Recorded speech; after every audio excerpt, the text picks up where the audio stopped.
The story begins in the year 2100, and planet Earth is completely devastated. Then, a mysterious man in a cape flies over a ruined city, riding on a fighter jet.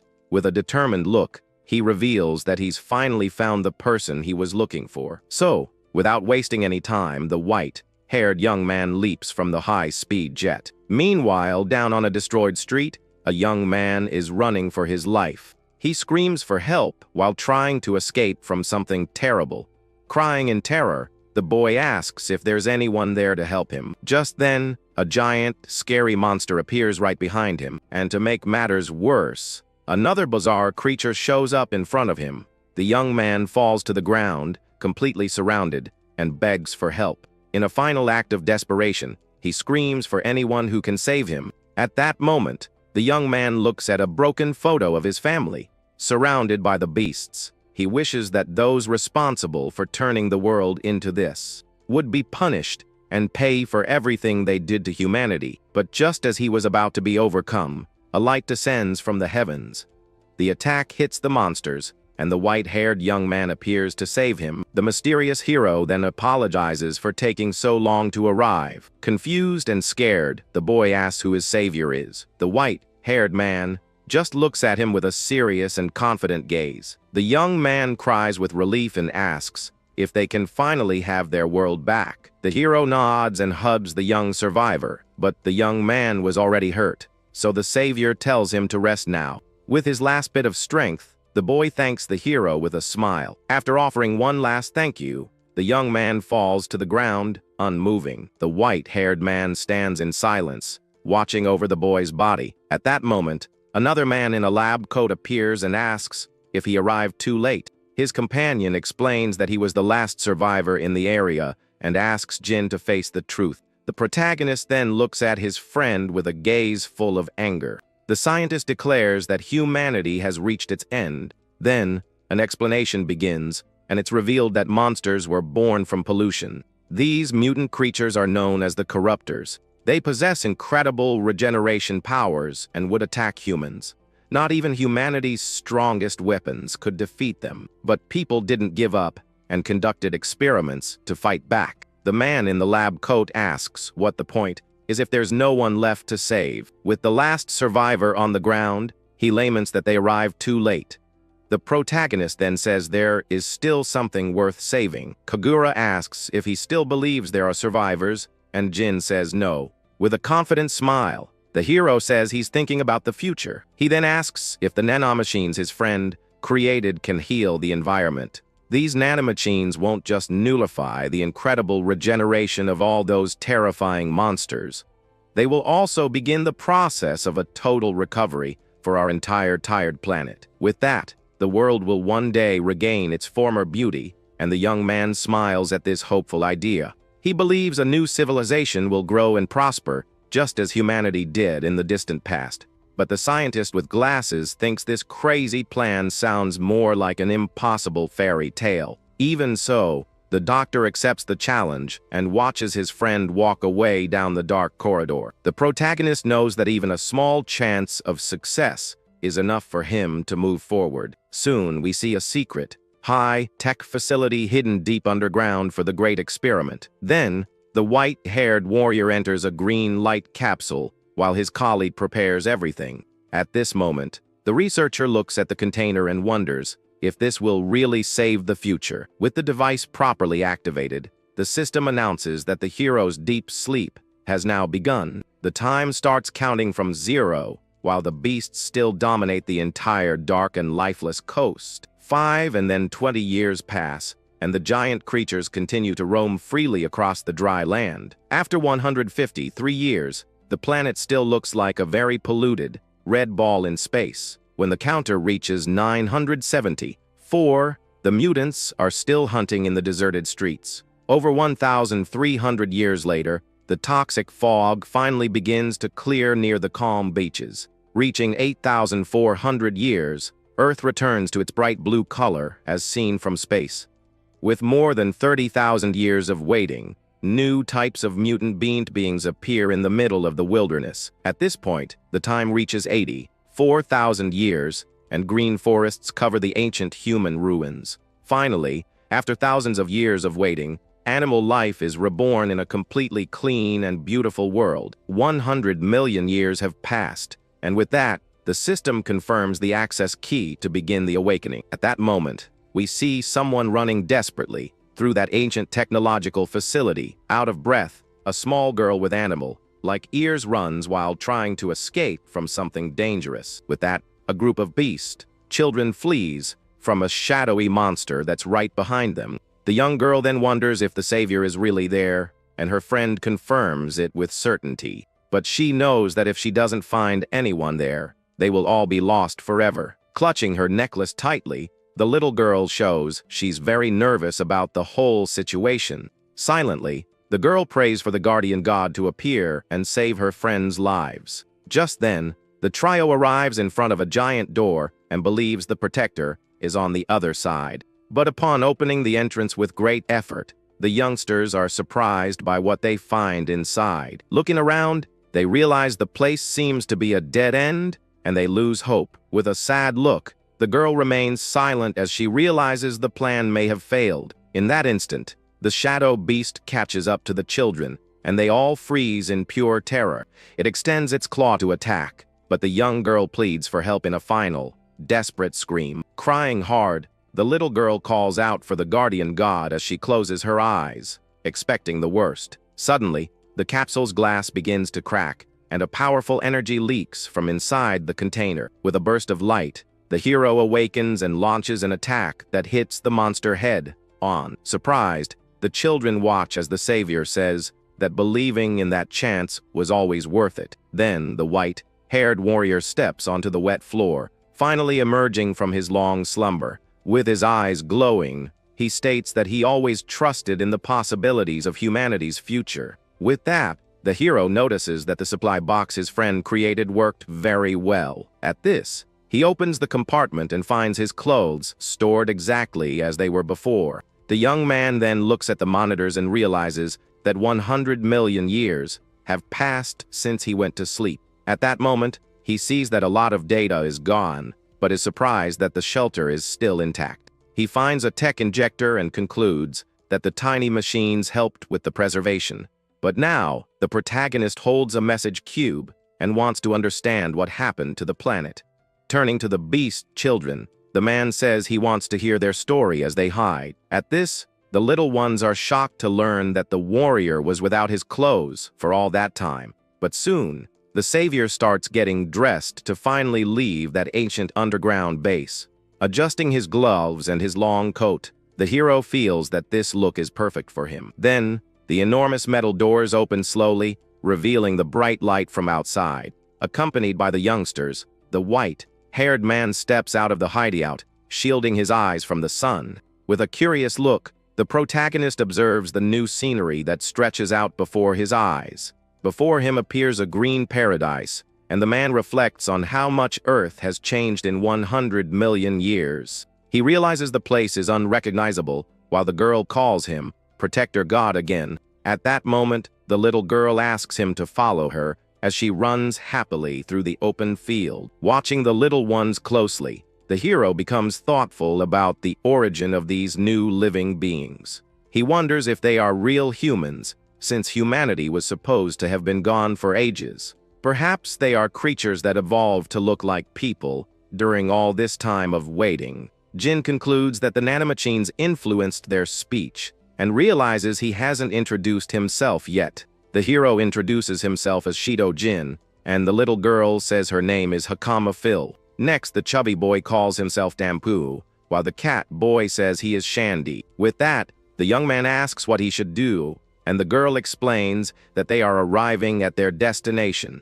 She then asks him to defeat the corruptors, and the savior is surprised to hear that ancient name. Suddenly, little Shandy panics as he sees something terrible happening up ahead. In the distance, the group notices that the children's village is on fire under a cloudy sky. Desperate, the youngsters run toward the fire, shouting for their parents, while Jin tries to stop them. But the white-haired warrior observes everything very carefully and realizes the danger is real. He notices the place is only protected by simple and crude wooden barricades. As the flames consume the old structures, the hero senses the suffering of those people. At that moment, the young man concludes that this new civilization doesn't seem to be advanced at all. Then, Hakama stops running and freezes completely upon seeing a desperate scene. An elderly woman fights bravely against a giant insect monster to protect her village. With great difficulty, the grandmother asks why the children returned to such a dangerous place. Observing the creature from a distance, Jin wonders if that being is really one of the original corruptors. He notices that the monster is identical to the enemies from his past and goes on high alert. But the little girl begins to glow with a green light and says she is going to save everyone right now. So the hero decides to act to confirm his suspicions about the power of these strange beasts. With a quick and precise move, the man lands a powerful blow that sends the creature flying. In that instant, the savior carefully holds the elderly woman and says, "Excuse me," as he takes over the fight. Then, the little girl prepares her magic power, and the hero encourages her to attack the beast. With that, the young girl concentrates an absurd amount of energy and launches a giant fireball at the monster. The fiery attack hits the creature head-on, causing a huge explosion in the area. At that moment, the violent impact completely destroys the bizarre insect's head. Observing the beast's body, he notices that its healing was nullified thanks to the nanomachines. Intrigued, the man wonders how she used the technology, since it required compatibility, so the warrior asks if everyone there knows how to do that, and the old woman replies that only a few can. The woman calls this ability divine power, and the protagonist finally understands the situation. Soon, the boys approach, and the older one scolds the grandma for having returned to the village. With a very sad expression, the old woman laments, saying their hometown was already gone. She begins to explain that the horrible monster they just saw was actually, the creature was just a newborn hatchling, which makes the mood much more tense among them. The leader says that the main beast is much stronger, and soon a swarm of hatchlings will attack. But suddenly, a young warrior appears on the scene and tells the woman not to lose hope. The confident young man guarantees he can take down the monsters alone using his sharp spear. Relieved, the elderly woman asks about the other villagers, and he confirms they are all in the shelter. At this, the girl's father runs and hugs his daughter, saying he was worried about her disappearance. The little girl confesses she went to the sealed door, and the old woman is startled by the girl's boldness. Soon, the cat boy points to the savior and says that he is the great guardian god from the legends. With a very serious gaze, the white-haired hero watches the giant beast approaching. At this, the cat boy points to the hero and says he is just from an inferior race without animal power. The youth scoffs, saying it was just a coincidence, but the girl defends the savior with everything she has. But the arrogant warrior laughs at the situation and guarantees he can also defeat those weak hatchlings. At that moment, the white-haired man steps forward and asks everyone to listen very carefully. However, the young man raises his spear and warns that the village doesn't accept help from weak intruders like him. With that, the young warrior walks right past the hero and tells him not to meddle in their problems. Then, the adult villager asks where the young man is going, and he replies that he's going to take down the giant beast. Full of swagger, the cat boy tells everyone to stay there trembling in fear while he handles the situation. At this, the old woman gets furious and says that foolish kid could survive if he would just run away. Observing all this confusion, the protagonist just remains silent, analyzing the people's behavior. Next, the woman thanks him for his help and begs the outsider to take the children to the shelter. But the little girl surprises everyone and declares that she will follow the warrior, risking her own life. In that instant, the white-haired man refuses to run and decides he will take the lead in the battle. With her eyes shining with hope, the young girl smiles and senses the immense pride of that legendary hero. Confidently, the warrior declares he won't let anyone call him part of an inferior race, only for them to go off and get themselves defeated. A gigantic creature full of scary eyes emerges from the shallow water.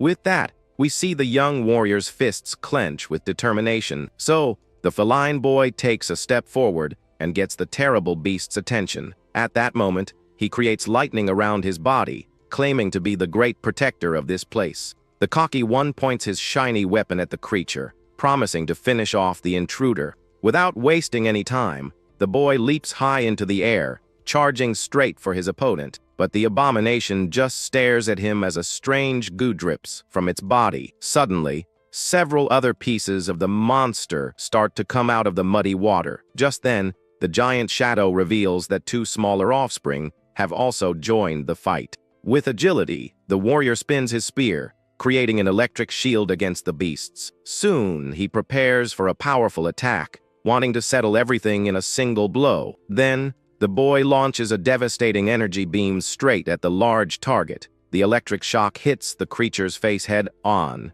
causing a lot of damage. Believing he is won, the young man lands on the ground with a very smug smile. However, the dust settles, and the monstrous beast reappears, ready to fight again. In that instant, the huge wound on the creature's face begins to heal at high speed. Watching the regeneration, the feline boy is in shock and loses all his tough guy posture. Without mercy, the abomination raises a huge claw and attacks the boy, who falls to the ground defenseless. Scared to death, the boy just squeezes his eyes shut, waiting for his tragic end. But the white-haired savior appears, creating a tech shield and blocking the blow. The feline boy is in complete shock to see that he was saved from that dangerous attack. With that, the hero goes right past the boy, launching a powerful energy slash at the bizarre creature. But the warrior notices that the giant monster is still standing, even after such a powerful blow. Then, the protagonist raises his hand and prepares to use his special abilities in the battle. With that, a huge, destructive beam of light pierces through the beast's chest, causing impressive damage. Watching the attack, the young man is stunned, while the villagers scream in desperation from afar. At that moment, the white-haired savior tells the group to get away from there as fast as possible. The elderly couple watches the whole scene, completely paralyzed by the stranger's absurd power. The old woman shows confusion and wonders what just happened right in front of them. Suddenly, the immense creature raises its giant hand, preparing a crushing attack against the two. Without a second thought, the hero grabs the cocky kid and decides it's better for them to retreat now. With that, the protagonist leaps at high speed, getting the little guy out of the danger zone of that blow. Then, the creature hits the muddy ground, causing a huge impact right where they were before. With great agility, the warrior lands safely and sets the young feline down on solid ground. Lying on the ground, the boy looks at the stranger and asks who exactly this powerful man is. But the savior just watches the abomination regenerating all its serious wounds in a few seconds. He explains that a special technology is needed to nullify the healing of these monsters. The warrior looks at the boy and concludes that this is what those people call divine power nowadays. At this, the hero compliments the boy's electric attack, but warns him that the blow didn't go deep enough. Totally amazed, the boy asks if he is a god, and the warrior replies that he doesn't remember that. The white-haired hero approaches and says he needs to tell him something very important. With a calm look, he reminds the boy that he said the monster was only the village's problem. At this, the feline boy gets upset and says he doesn't agree with the stranger's attitude. But the protagonist faces the giant beast and declares that now, that creature has become his problem. At that moment, the bizarre creature attacks by surprise, using its huge tail with great force. With agility, the savior dodges the dangerous blow and glides over the water with great ease. Then, with a very calm expression, he plans to immobilize the enemy before anything else. With that, the warrior creates a glowing shield and blocks an absurd impact without any effort. Soon, the monstrous abomination emerges from the shallow water, roaring with fury at the boy. The hero explains that those beasts were born because of all of humanity's stupid mistakes. With that, the stranger clenches his fist as a strong electric energy begins to glow in his hand. He reveals that he lived 100 million years ago, and that's why he carries such a huge weight on his shoulders. Preparing a devastating attack, the protagonist states that he is the only one who can solve this. Confused, the feline boy asks if he can win, and the warrior assures him that he is fully capable. In that instant, he remembers the old wars with knights fighting in endless battles. Next, we see modern soldiers fighting in tragic conflicts that destroyed civilization. With that, scientists performed painful experiments trying to save a history full of conflict. And the result of all this is that powerful warrior, being the last human created on Earth. Then, the savior unleashes all his power, firing a gigantic beam of light at the monster. The impact hits the enemy head-on, and the beast is completely frozen before that force. A giant beam of white energy shoots from the hero's hand and hits the creature dead-on. At that moment, the intense light completely swallows the monster and vaporizes its body. Watching everything from afar, the villagers are left with their mouths wide open at the impact of this blow. Meanwhile, the little girl breaks into a huge smile, full of admiration for the savior. The power was so absurd that the beam of light cut through the clouds and could be seen from space. As the smoke clears, only a glowing green puddle is left of that scary beast. The young feline breaks into a cold sweat and realizes the gap in strength that exists between him and the stranger. Dusting off his hands, the warrior calmly announces that he is the last one, and soon he puts the boy on his shoulders, claiming to be humanity's final scientific weapon. With that, the white-haired man takes a deep breath while watching the calm return to the sea. Suddenly, a girl with glasses hiding in the bushes says she came to investigate the intruders. Using a special lens, she is shocked because not even the captain of the Knights could do that. Seeing the incredible sight up close, the young spy feels her heart race with excitement. With a flushed face, she decides she needs to return to the royal capital as quickly as possible. Later in the dark forest, the hero activates a cube that projects a message from his friend. The scientist's hologram smiles, saying he always wanted to talk to someone after he was gone. The researcher asks how the future is, and guesses that nature must have recovered by now. However, the doctor's tone changes, and he warns that there is a very serious problem in this story. He explains that even with the planet healed, the mutant monsters wouldn't just disappear on their own. Hearing this sad warning, the protagonist remains silent, with a very serious look. At this, the doctor says that he noticed something very strange 1,000 years after the hero fell asleep. Then, the friend reveals that he also entered a deep sleep to watch over the world's changes. As the planet improved, the number of those terrible beasts decreased more and more. But looking at the global map, he noticed that a new problem was emerging there. In the images, a new creature with purple hair appeared next to a downed animal. This new mysterious being seemed much more intelligent and lethal than the old monsters. The researcher explains that the beasts began to evolve along with the improvement of the environment. With that, he warns that these stronger mutants would be a great threat in the future. The only way out was to give a little energy to the new life forms so they could fight. Besides that, the scientist also prepared a special, power-filled gift for the hero. Confused, the warrior looks at a glowing cube in his hand and tries to understand the situation. With that, he takes out a syringe full of a glowing green liquid from inside the object. Without wasting time, the protagonist injects the substance into his arm to receive this new strength. His body begins to glow with pure energy because he is the only one compatible with the technology. The savior stares at his own hands as he feels all this new energy coursing through his veins. Suddenly, a bright, technological blade magically forms in the palm of his hand. He realizes he can create weapons using the technology and finds this ability very useful. The hologram says that he hid more upgrades like this in secret bases all over the world. He spread the items across the map to prevent enemies from destroying them all at once. But the main reason was to make the warrior travel a lot and explore this new world. At this, the scientist comments on the distant future and the new, dangerous threats of those beasts. Then he shows that even with all this imminent danger, the current world has improved a lot. The researcher remembers that in the past, the situation was much darker and more desperate, but now, people can run free and happy through the forest without so much fear. With that, cities were rebuilt, and peace returned to reign in these new villages. Soon, humans can finally study and live peacefully in their safe homes. The hologram gives a warm smile and asks his great friend to enjoy this world. At that moment, the image begins to flicker, and the doctor regrets not being able to see the end of the journey. His appearance ages, revealing that he dedicated his entire life to this incredible project. The protagonist becomes very sad to see the last moments of his dear partner. With his last words, the researcher leaves the fate of the planet in the warrior's hands. The hero puts away the cube, accepting the mission, as the children run toward him. The little beast, folk arrive out of breath, saying that everyone was looking for the stranger. Excited, they pull the boy's arm, saying the party can't start without the savior. At this, the white-haired man is a little surprised by this warm reception, but suddenly, he notices something shining on the little girl's neck and focuses his attention there. The warrior holds the small key and asks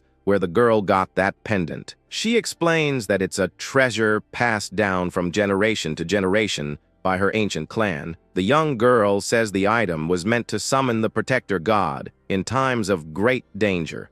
Smiling, the hero finally understands how he was awakened and decides to go with his new friends. At night in the village, everyone celebrates the victory around a large, lively bonfire. Just then, some villagers call their friends to join the party and have a drink together. When the hero arrives, a villager asks if he really is the famous guardian god from the legends, but another guy scoffs, claiming that the stranger seems to be from a much inferior race. The feline boy gets angry at the comments and goes to confront that little group. With a strong and precise kick, the boy knocks down one of the men who spoke ill of the savior. He yells that they ran away and that's why they didn't see the incredible power of that great warrior. The children now look at the protagonist with great admiration, unlike before. At that moment, the girl's father and the village elder approach the white-haired boy. The village leader thanks him on behalf of everyone for saving the lives of those suffering people.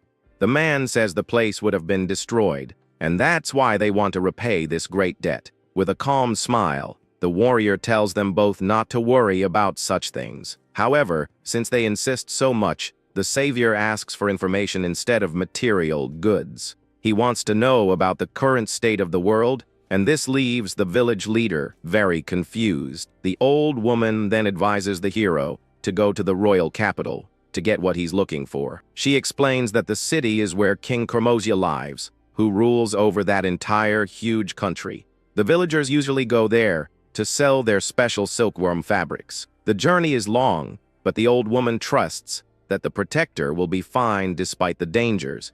She asks him to take Hakama as a guide, since the little one also needs to go to the capital.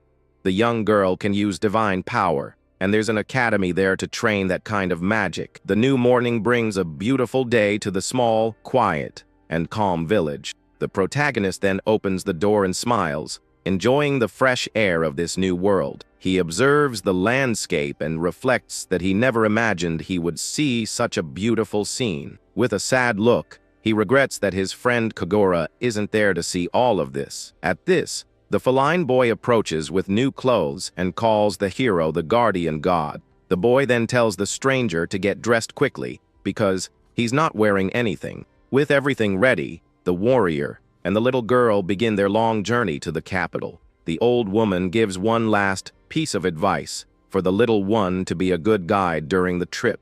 The young warrior complains that he wanted to go along, but Grandma tells him to go study first.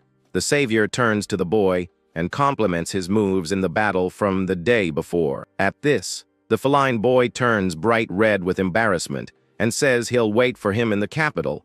With great excitement, he yells that he's going to study hard, and the girl's father thanks the hero. The man asks the protector to take care of his daughter, as the road can be dangerous. Saying goodbye, he asks the young girl to take good care of herself and always watch her health. Then, the pair finally says goodbye to everyone and sets off down the road toward their destination. The girl runs ahead excitedly while the white-haired man follows her calmly. They follow the trail next to a sparkling river, surrounded by the area's lush nature. At dusk, the two stop to rest in front of a beautiful waterfall on the mountain. The little girl points to the horizon and shows the beautiful scenery to her new companion. At night by the fire, she says there are 4 days left, and he thinks the distance is short. The little girl asks why the hero wants to know about the world and calls him guardian god.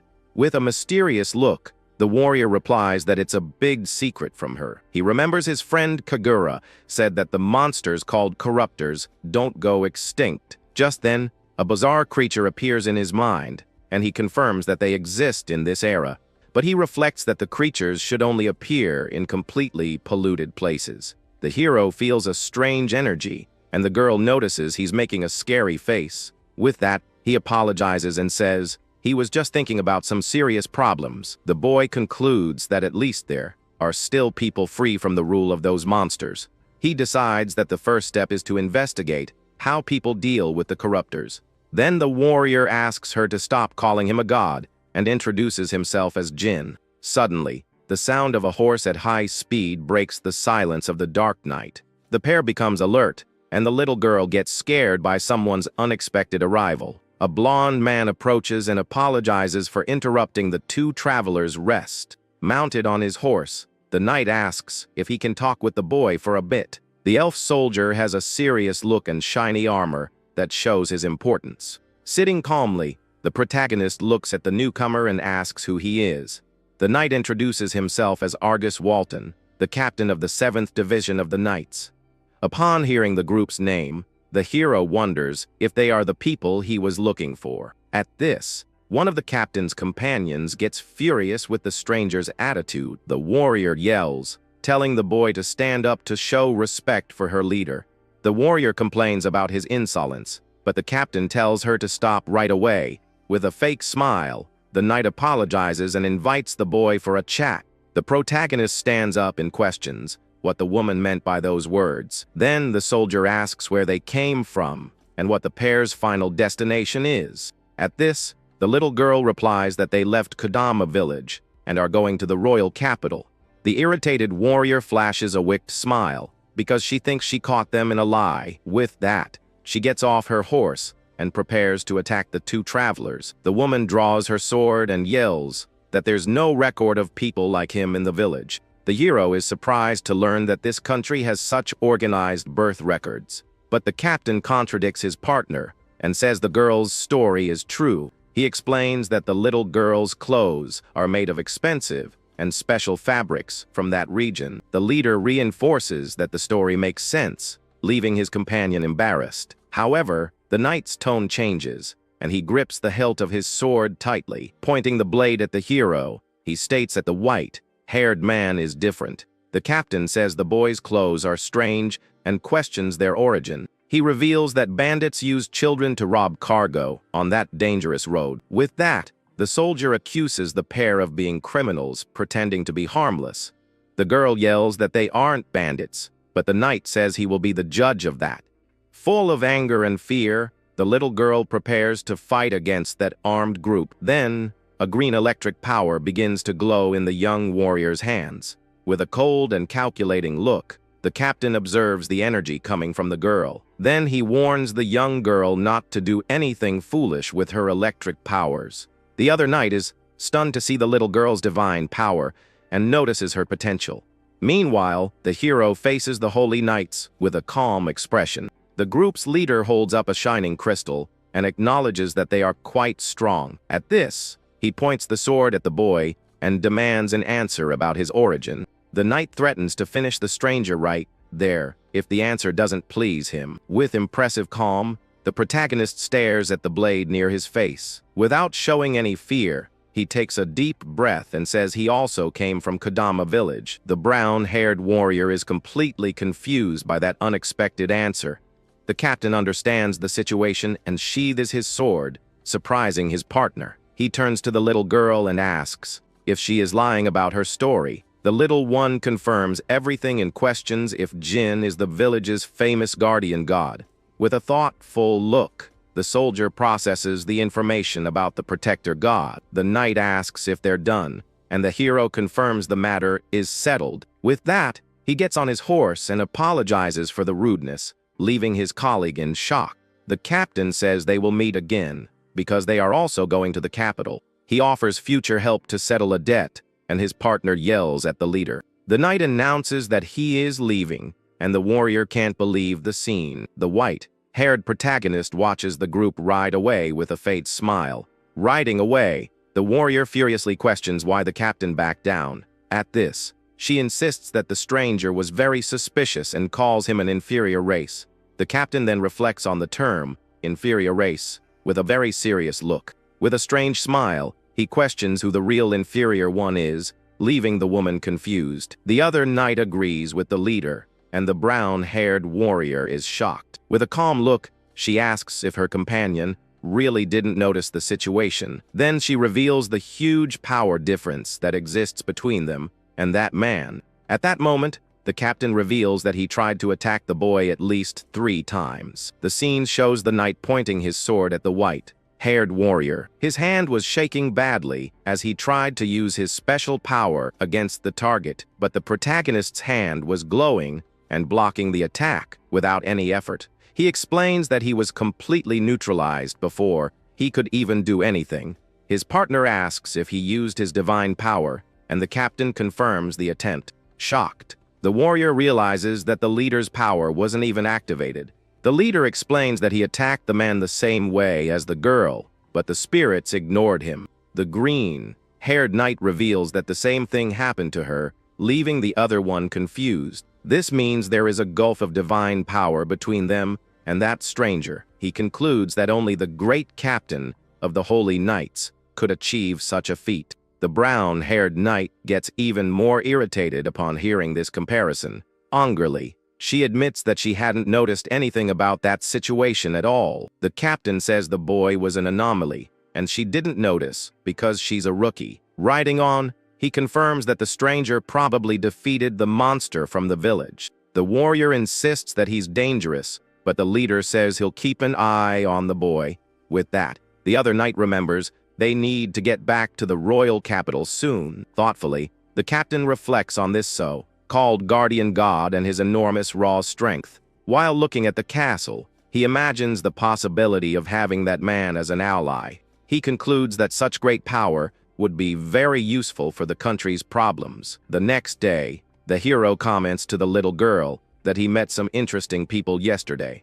The little girl then asks if all the knights in the capital are at that level. She explains that that group was the elite, which is why they were called Holy Knights. The young girl says the leader's spiritual magic was on a completely different level. Then the girl explains that divine power comes from spirits, and the techniques are magics. With this, the protagonist understands that these so-called spirits are his nanomachines. He realizes that in this era, advanced science ended up becoming a kind of fantasy. The hero remembers the knight calling him an inferior race and becomes thoughtful about it. He repeats the insult out loud, and his travel companion gets very confused. The boy comments that there are many different species, and the little girl agrees with him. She says some look like fish, while others look a lot like insects. The young girl says her grandmother told her that long ago. Places to live were limited, so everyone changed their bodies to better adapt to the regions where they lived. The warrior is surprised and asks about adapting to the environment to survive. He deduces that some humans survived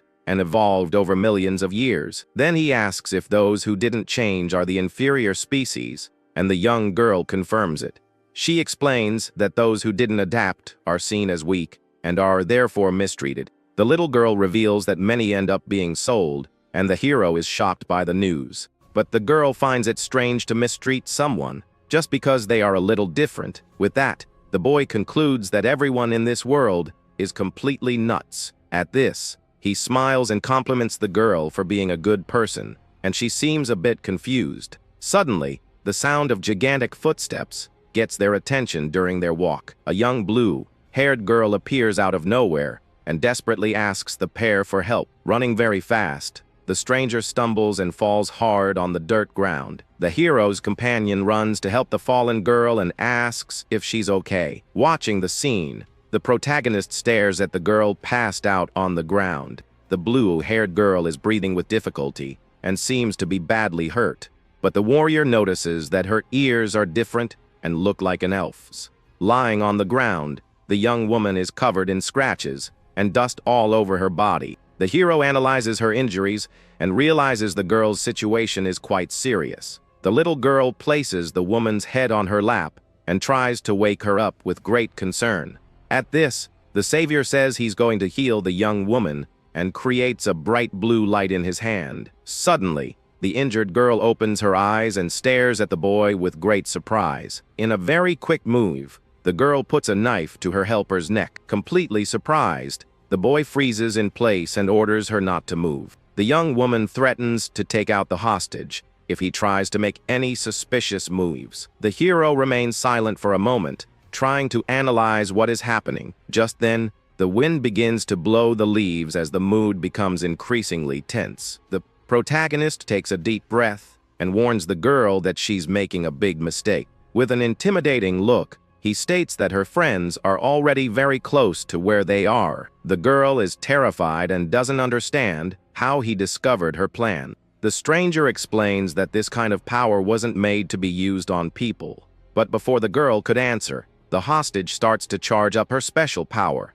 In a swift move, she breaks free by releasing a strong energy, and the woman cries out in pain. As she tries to escape, an invisible man points his large sword right at the warrior's neck. The enemy warns that if he moves, the blade will take him down. Surprised, the hero realizes that the invisibility power was incredibly good. The savior remembers the old technology, capable of copying the environment around the user. This ancient technology was basically used by the security forces of his time. Dropping the camouflage, the man praises the young woman's work and reveals his gang. The bandit questions which country the warrior came from for wearing such different clothes. Another henchman approaches and gets excited to learn that the target has divine power. The enemy asks if the warrior knows how to use the power, and the protagonist just smiles. Without warning, one of the bandits lands a kick right in the hero's stomach.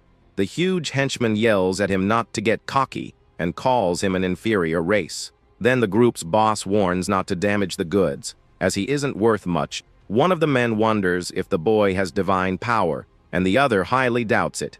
At this, the little girl realizes they are the famous slave traders of the region. Angrily, the leader uses his electric power and tells the pair to take a nap. Scared to death, the girl thinks she's going to be sold as a slave by them. Later, in a dark place, the hero tries to wake up his travel companion. With a big scare, the little girl wakes up and realizes she's trapped inside a cage. She finds the savior in the same place and asks if he's okay, and the boy confirms he is. Then he looks around and wonders where they've ended up now. The warrior calmly explains that this is the base of the bandits who attacked them. Soon, he realizes that many other people have also been captured in the same way. In another cell, we see two injured prisoners with no hope in their eyes. At this, another young elf girl stares at the floor with great fear and despair in her cage. The protagonist duo observes the whole situation in silence inside their cell. The girl asks why he's not wearing clothes, and the hero says they took them because they were rare. With that, she finds the boy very calm, and he says he has spent his life almost without clothes. But the little girl asks why the powerful warrior simply didn't fight back during the attack. She says that with his strength, he could take down everyone there, and the hero just stares into space. One of the bandits tells the blue-haired girl to bring food to the prisoners. Meanwhile, in the cell, the hero meditates peacefully, and his partner watches in silence. The woman enters the area with a tray and is surprised to see the pair awake. With great anger, the little girl yells at the traitor, and the girl says she can hate her. With a sad look, the blue-haired young woman states that she doesn't expect to be forgiven by them. Gripping the bars tightly, the little girl glares at the woman with a look of pure fury. But the warrior interrupts the fight and says that the kidnapper is a very kind person. Completely confused, the girl doesn't understand the compliment and says a real villain wouldn't do that. The hero explains that bad people don't care if they are hated or if they need forgiveness. Then the boy stands up, and the two girls watch to see what he'll do next. Without any effort, the protagonist bends the thick metal bars of his cell. The blue-haired young woman's jaw drops at that absurd display of strength. At this, he walks out of the cage as if it were nothing, and the kidnapper is in shock. The warrior explains that he waited for her so they could talk without anyone listening. He asks where the person important to her is being held hostage now. The girl questions how he knew that, and the boy says it was just a hunch. He says that at first, He was fooled because the woman's injuries were real, but the hero realized that not even a bandit would hurt a partner that much. So he concluded that she was only helping the group because they had something against her. Hearing this, the blue-haired girl feels a sharp pain and bends over in agony. The warrior asks if it's her brother, and the young woman confirms that the bandits took him. She remembers the day the criminals took her brother and threatened to sell him. With tears in her eyes, the blue-haired girl shouts that they would be separated forever. Crying, she reveals that she has already lost her parents, and that's why she needs to protect her little brother. The hero's little companion watches the scene in silence, not knowing what to say.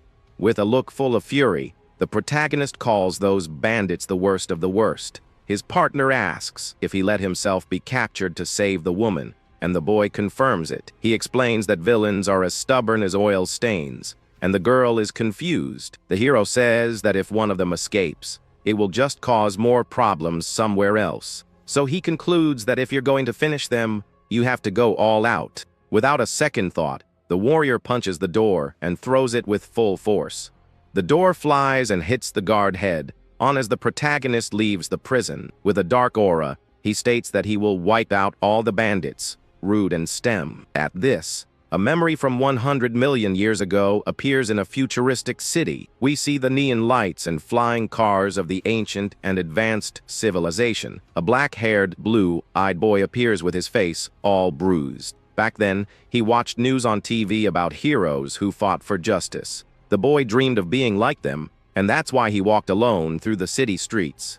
But one day, he faced the harsh reality of that technological and modern world. He realized that a place that needs justice is a place where something is very wrong. He understood that the world was full of worthless people, overflowing with them. The boy just wanted to live a normal life, but fate had other plans for him. But the environment where he grew up didn't allow him a single minute of peace. So he decided to fight back with all his strength against that brute. The only option was to take them all down, leaving no one standing to tell the tale. With that, he kept fighting everyone who crossed his path with great force. The boy grew up, and his routine of fighting continued exactly the same as before. Without stopping, he continued to eliminate all the criminals who appeared before him, until one day, a mysterious man appeared to talk to the boy about his future.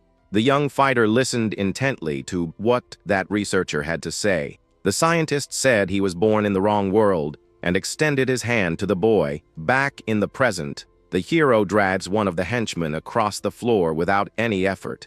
The other guards are scared to death and tell the stranger to stop right away. But in a few seconds, they were all defeated, and one questions his real goal. Another henchman, slumped against the wall, asks where that powerful man came from. With that, the protagonist just gives a sinister smile without giving any answer. Without wasting time, he throws one of the enemies on top of his own partner in crime. The guard manages to catch his friend, but is shocked by the force of that attack. With great agility, the warrior attacks the next target without giving him time to react.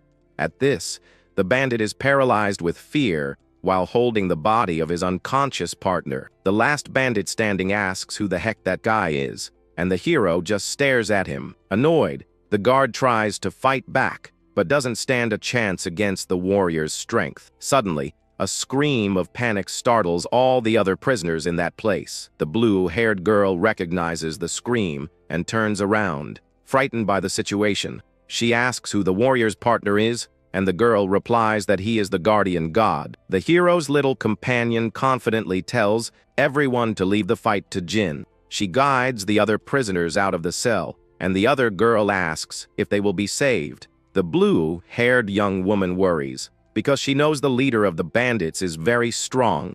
Then the group's boss gets scared and begs the warrior not to finish him off. The hero approaches the bandit, and he asks if the intruder is after his money. With a wicked smile, the group's boss opens his mouth to say something. At this, he offers the slaves to the warrior as a kind of peace agreement. The bandit says the boy can choose whichever one he likes the most as a gift. With a disgusted look, the protagonist glares at the leader and doesn't answer his proposal. Suddenly, the hero asks if he's done talking, and the bandit doesn't understand at all. The leader of the criminals is completely shocked by what's happening. He panics because his spiritual magic has simply stopped working out of nowhere. The bandit wonders what kind of power that is to be able to nullify his abilities. The warrior explains that the group's boss is a pretty mediocre villain and easy to deal with. He says that real villains would have run away the moment they saw his power. He explains that this type of villain always underestimates their opponent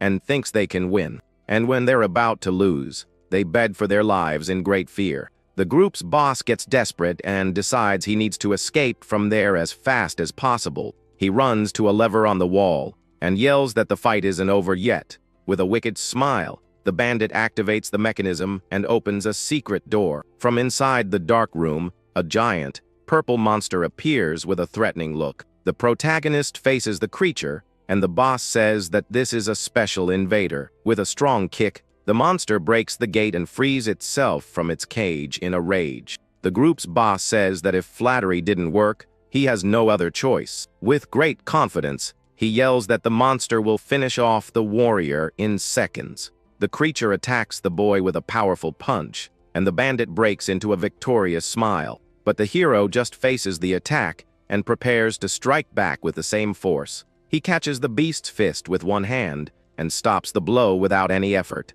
The leader of the criminals is left with his mouth wide open upon seeing that unbelievable scene. The warrior explains that he was born with a superhuman constitution, which is why he's so strong. He says he has many more muscle fibers than a normal human being would have. With a precise punch, the protagonist hits the monster head on and sends it flying. At this, he warns that he's not going to hold back and releases a blue energy around his body. With his divine power, the boy launches a gigantic beam of light at the creature. Scared to death, the bandit watches the monster get vaporized by the warrior's attack. Surprised, the criminal's boss questions how the boy managed to do that without using divine power. With a serene look, the warrior just listens as the bandit asks what he plans to do next. At this, the group's leader starts to break into a cold sweat and begs for mercy, terrified of that man. But soon he gives a nervous smile and deduces that the savior won't let him leave there alive. Without giving him time to talk, the hero lands a very strong kick right in that scoundrel's face. With the enemy knocked out, the protagonist finally puts on his long coat and prepares to leave. Then he adjusts his collar, satisfied to have finally recovered all his stolen clothes. At that moment, the warrior looks at the trapped children and asks them to wait just a little longer. He promises he'll get everyone out of that horrible place as soon as he takes care of a few small details. With that, the stranger goes to a table and says he needs to find proof of the gang's crimes. Opening one of the wooden drawers, the boy finds a strange document and becomes very curious. Holding the mysterious paper, he realizes that the text has a very strong smell of conspiracy. However, the language written on the document is completely unknown and has completely bizarre letters. Totally confused, the hero stares at the sheets without being able to understand a single thing on them. But, pretending to be cool, the warrior gives a smirk as if he understood the whole situation. Soon, he thinks it over and decides he'll ask his little companion to teach him to read later. At this, the savior observes the dark stones on the floor and wonders about the real reason for capturing the monster. Wanting to find out the truth, he brings his glowing hand closer to the remains of that giant abomination. Then the boy uses his technology to access the cameras of the nanomachines scattered around the place. With the floating screens, he searches for any recordings made during the last week at that base. The hero is surprised to discover that the bizarre monster was brought there on purpose by them. The recording shows the bandit arguing that capturing that dangerous monster would be useless. But a mysterious man states that interesting things would soon happen in that country. Analyzing the images, the protagonist realizes that the whole situation was a set-up. That attack on the village wasn't just a simple, isolated coincidence of fate. He understands that they captured the monster to carry out some much darker plan. At this, the hostages gather outside the base and wonder if they are finally safe. The blue-haired young woman hears footsteps and notices that the trapped people are all scared. With great excitement, the little blue Haired boy runs towards his sister to hug her. The boy calls out to her, and the girl runs to meet him, full of joy. The siblings hug each other tightly, happy to be together again and safe. With tears in her eyes, the girl cries with relief at finally being able to protect her brother. The young woman thanks him very much for his help and says the warrior is her life's savior. Smiling, the hero replies that he's not a god, but that she doesn't need to worry. But suddenly, he points to the men who are restraining the defeated bandits there. The short-haired girl explains that they aren't from the territory, but are employees of the guild. She proudly says that she called the guild, and the boy is impressed by her action. The young woman also reveals that the big guy near them is the boss of everything there. At this, the old man with large horns approaches and asks if the warrior is responsible for this. The man bows politely, thanking him for his cooperation, and introduces himself as Padrak. Impressed with the boy, he concludes that this stranger is no ordinary man. The guild leader says they received many requests to take down the group of criminals. The hero is surprised to learn that the king of the territory never did anything to resolve the situation. Surprised by the confusion, Padrak laughs and explains that the leader there has no authority. He says that the people in charge of dealing with crimes are the members of his guild, because his organization swore eternal loyalty directly to the great king of the whole country. He reveals that if the local king made any mistake, they would arrest him themselves. Padrak comments that, in the end, his guild functions as a kind of police force. But soon, the hero recalls the mysterious conversations involving the captured monster and the king. The white-haired warrior concludes that this king is not trustworthy at all. At this, he apologizes and tells the guild leader to forget what he had said. The hero decides to keep the truth to himself, not revealing what he discovered. He looks at the people released on the street and asks Padrak what will happen to them now. The old man explains that the people they can identify will return to their own homes. But for those who have nowhere to go back to, the guild can't do anything to help. The girl lowers her head sadly, knowing her brother has nowhere to go. The white-haired warrior doesn't agree with the rule and asks if there are no shelters. Padrak shakes his head and replies that they don't have a place like that in the whole country. The hero looks with pity at the young woman's brother and says he would really like to help the pair. However, he suddenly realizes an incredible solution to solve their problem. He asks the two siblings if they would go to a place where they could work peacefully. With a very confident smile, the stranger states that he already has a perfect place in mind for them. At this, the boy remembers the friendly invitation that the leader of the Holy Knights made earlier. Then, the warrior gives a mysterious look, stating that this would be a special place to work. Far away, we see the large and luxurious royal capital, where the knight's huge family mansion is located. At that moment, the captain arrives mounted on his horse, accompanied by his entire team of soldiers.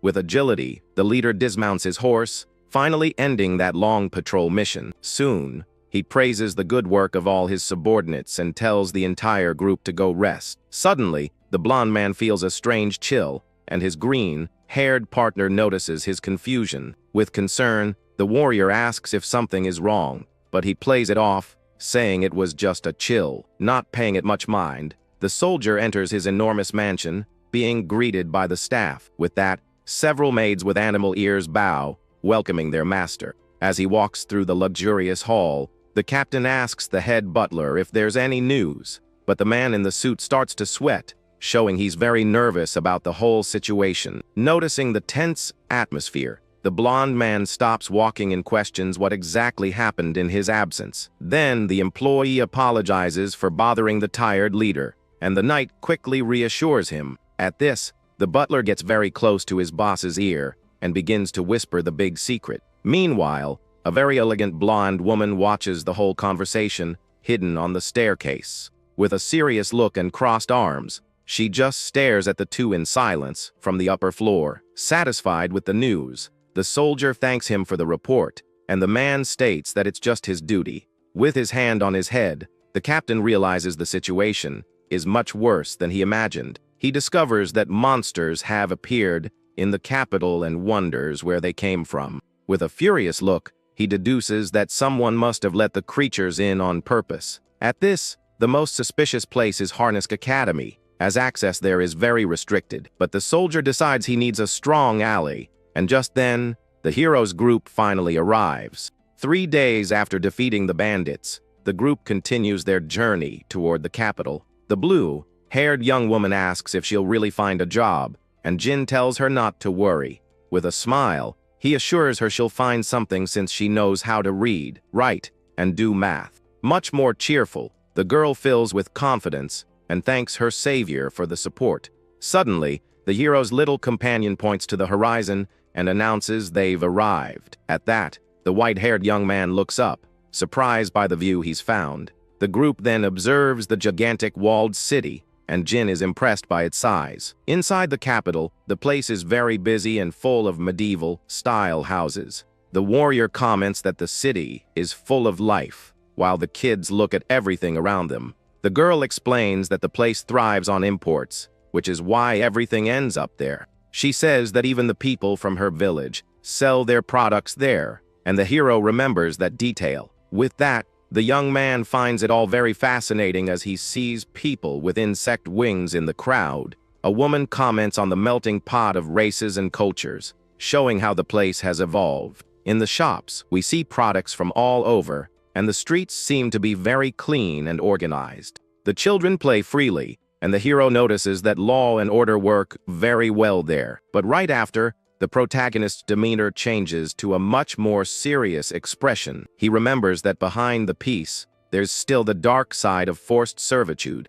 With a distant look, the warrior concludes that every era carries its own problems. Then he asks when the academy's exam is, and the little girl replies that it's next week. The hero is relieved, and a young blonde woman thinks about them enrolling in Harness Academy. The blonde noble glares at them with disdain, wondering about those brats and mixed bloods. Later, the group finally finds a nice inn to rest from their long journey. Inside the room, the kids jump around excitedly and throw themselves onto the beds with great joy. Sitting down, the hero celebrates that he'll sleep in a real bed, and the girl agrees with him. At this, the warrior reflects that they've arrived safely, but now he needs to think about the group's future. With a bag of coins in his hand, he comments that to live in this era, you need money. The little one holds the reward, and the young man warns that it won't last forever. Besides that, he needs to find a job for the 2 siblings he rescued from the bandits. The hero thinks the shortcut would be to look for the blonded knight, but he has no way to contact him. With his hand on his chin, the protagonist tries to come up with a plan to solve all these problems. He then wonders if he should first investigate the corrupting monsters of this new era. An image of malicious people appears, and he realizes they're already using the beasts for their dirty plans. Looking out the window, the warrior concludes that he can't just ignore that threat. With a very determined look, he decides he needs to take action on this soon. Seeing the city outside, he vows that he won't let history repeat itself. The young man asks how to do research, and the girl says it's with a teacher or with books. The young woman says that books are expensive, and in her village, they would pool their money to buy them. But she remembers that the capital has a library where he can research whatever he wants. The warrior is intrigued by the idea of a library and repeats the word out loud. With a smile, he finds this useful, as he might find clues to his friend's laboratory. The pink-haired librarian smiles and informs them that their request is impossible to fulfill. She explains that the books are national treasures and entry isn't for just anyone. Therefore, access is restricted to students, teachers, and the local nobility of the capital. His little companion points out that Jin doesn't even know how to read, and he agrees that he's illiterate. He's been learning the alphabet, but it'll still take a long time for him to be able to read a page. With his hand on his face, the warrior wonders what to do, and 2 guys appear. The hooded duo observes the group, and one of them confirms they are their targets. Sensing their presence, the hero turns around and asks what those guys want. At that, one of the men with wolf ears lunges at the young man with a well-aimed punch, but the warrior blocks the blow with one hand without showing any difficulty. With a cold look, he remarks on the city's warm welcome and security. The hooded aggressor smiles and replies that the outsider was very mistaken about the place. With that, the enemy's hand starts to glow with a strong, powerful yellow energy. The two then test their strength as their magic clashes with great intensity. A small explosion of light happens in the middle of the street, startling all the residents. The young man with wolf ears backs away, and the hero praises his sharp instincts. The blue-haired girl is shocked to see them using divine power in broad daylight.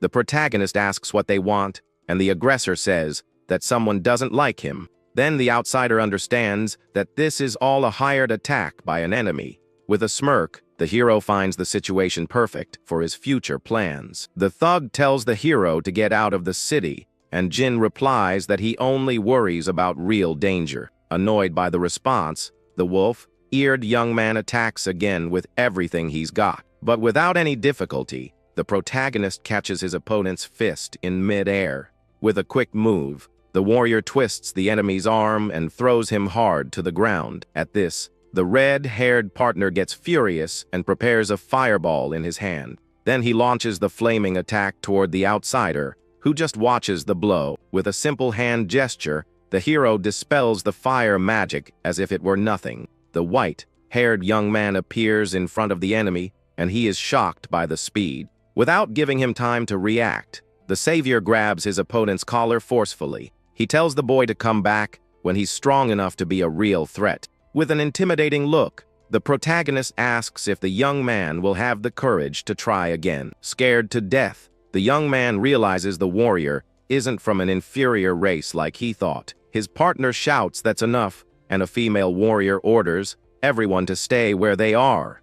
The knight complains that they're making a scene right on her day off, in the middle of the street. With that, she announces she's taking everyone to a cell and tells them to get ready. The hero smiles, because his plan to draw attention with the fight worked out perfectly in the end. Suddenly, the warrior recognizes the young man and shouts that he's that inferior from the forest. The scene shows the two thugs on the ground, and the knight staring at the outsider from a distance. With a malicious smile on her lips, the woman approaches the group, full of anger. She points her weapon at the hero and accuses him of causing trouble. As soon as he arrived in the capital, with a wicked smile, the warrior says that inferior species don't know what's right. But a woman with rabbit ears approaches and says she saw everything that happened. She states that the hero's group was attacked first, and that it was all in self-defense.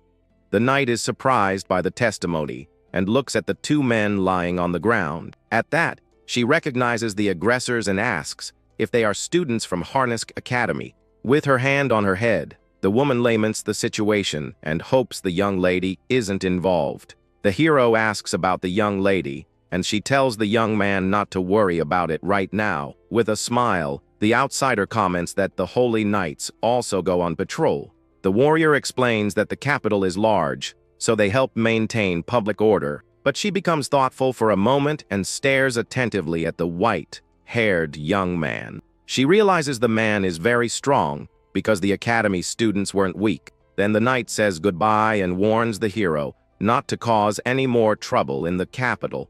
However, the protagonist interrupts her and says there's a place he'd like to show her. Completely confused by the request, the woman turns and questions what he meant by that. A short time later, the group arrives at the luxurious mansion of the artist family estate. Sitting in front of the captain, the hero makes his proposal and asks him to hire them. The blonde knight is completely shocked and remembers that he offered help if he needed it. He looks at the group and asks why the number of people has increased so much since the forest. The young man explains that he found the bandits and rescued the two siblings who were prisoners. At this, the captain asks about the criminals, and the hero says he left them with the guild. With his hand on his chin, the captain asks if he took care of the group of bandits by himself. The leader of the knights questions why he helped, and the young man says they have no family and are from an inferior race. With that, the warrior explains that he wanted to at least find a place for them to work. The captain doesn't understand the obligation, but the outsider replies that this is his way of doing things. The hero states that since he saved them, he will take care of the two siblings until the very end. With this attitude, the captain and his partner are impressed by the young man's determination. Hearing their savior's words, the siblings break into a smile full of hope and joy.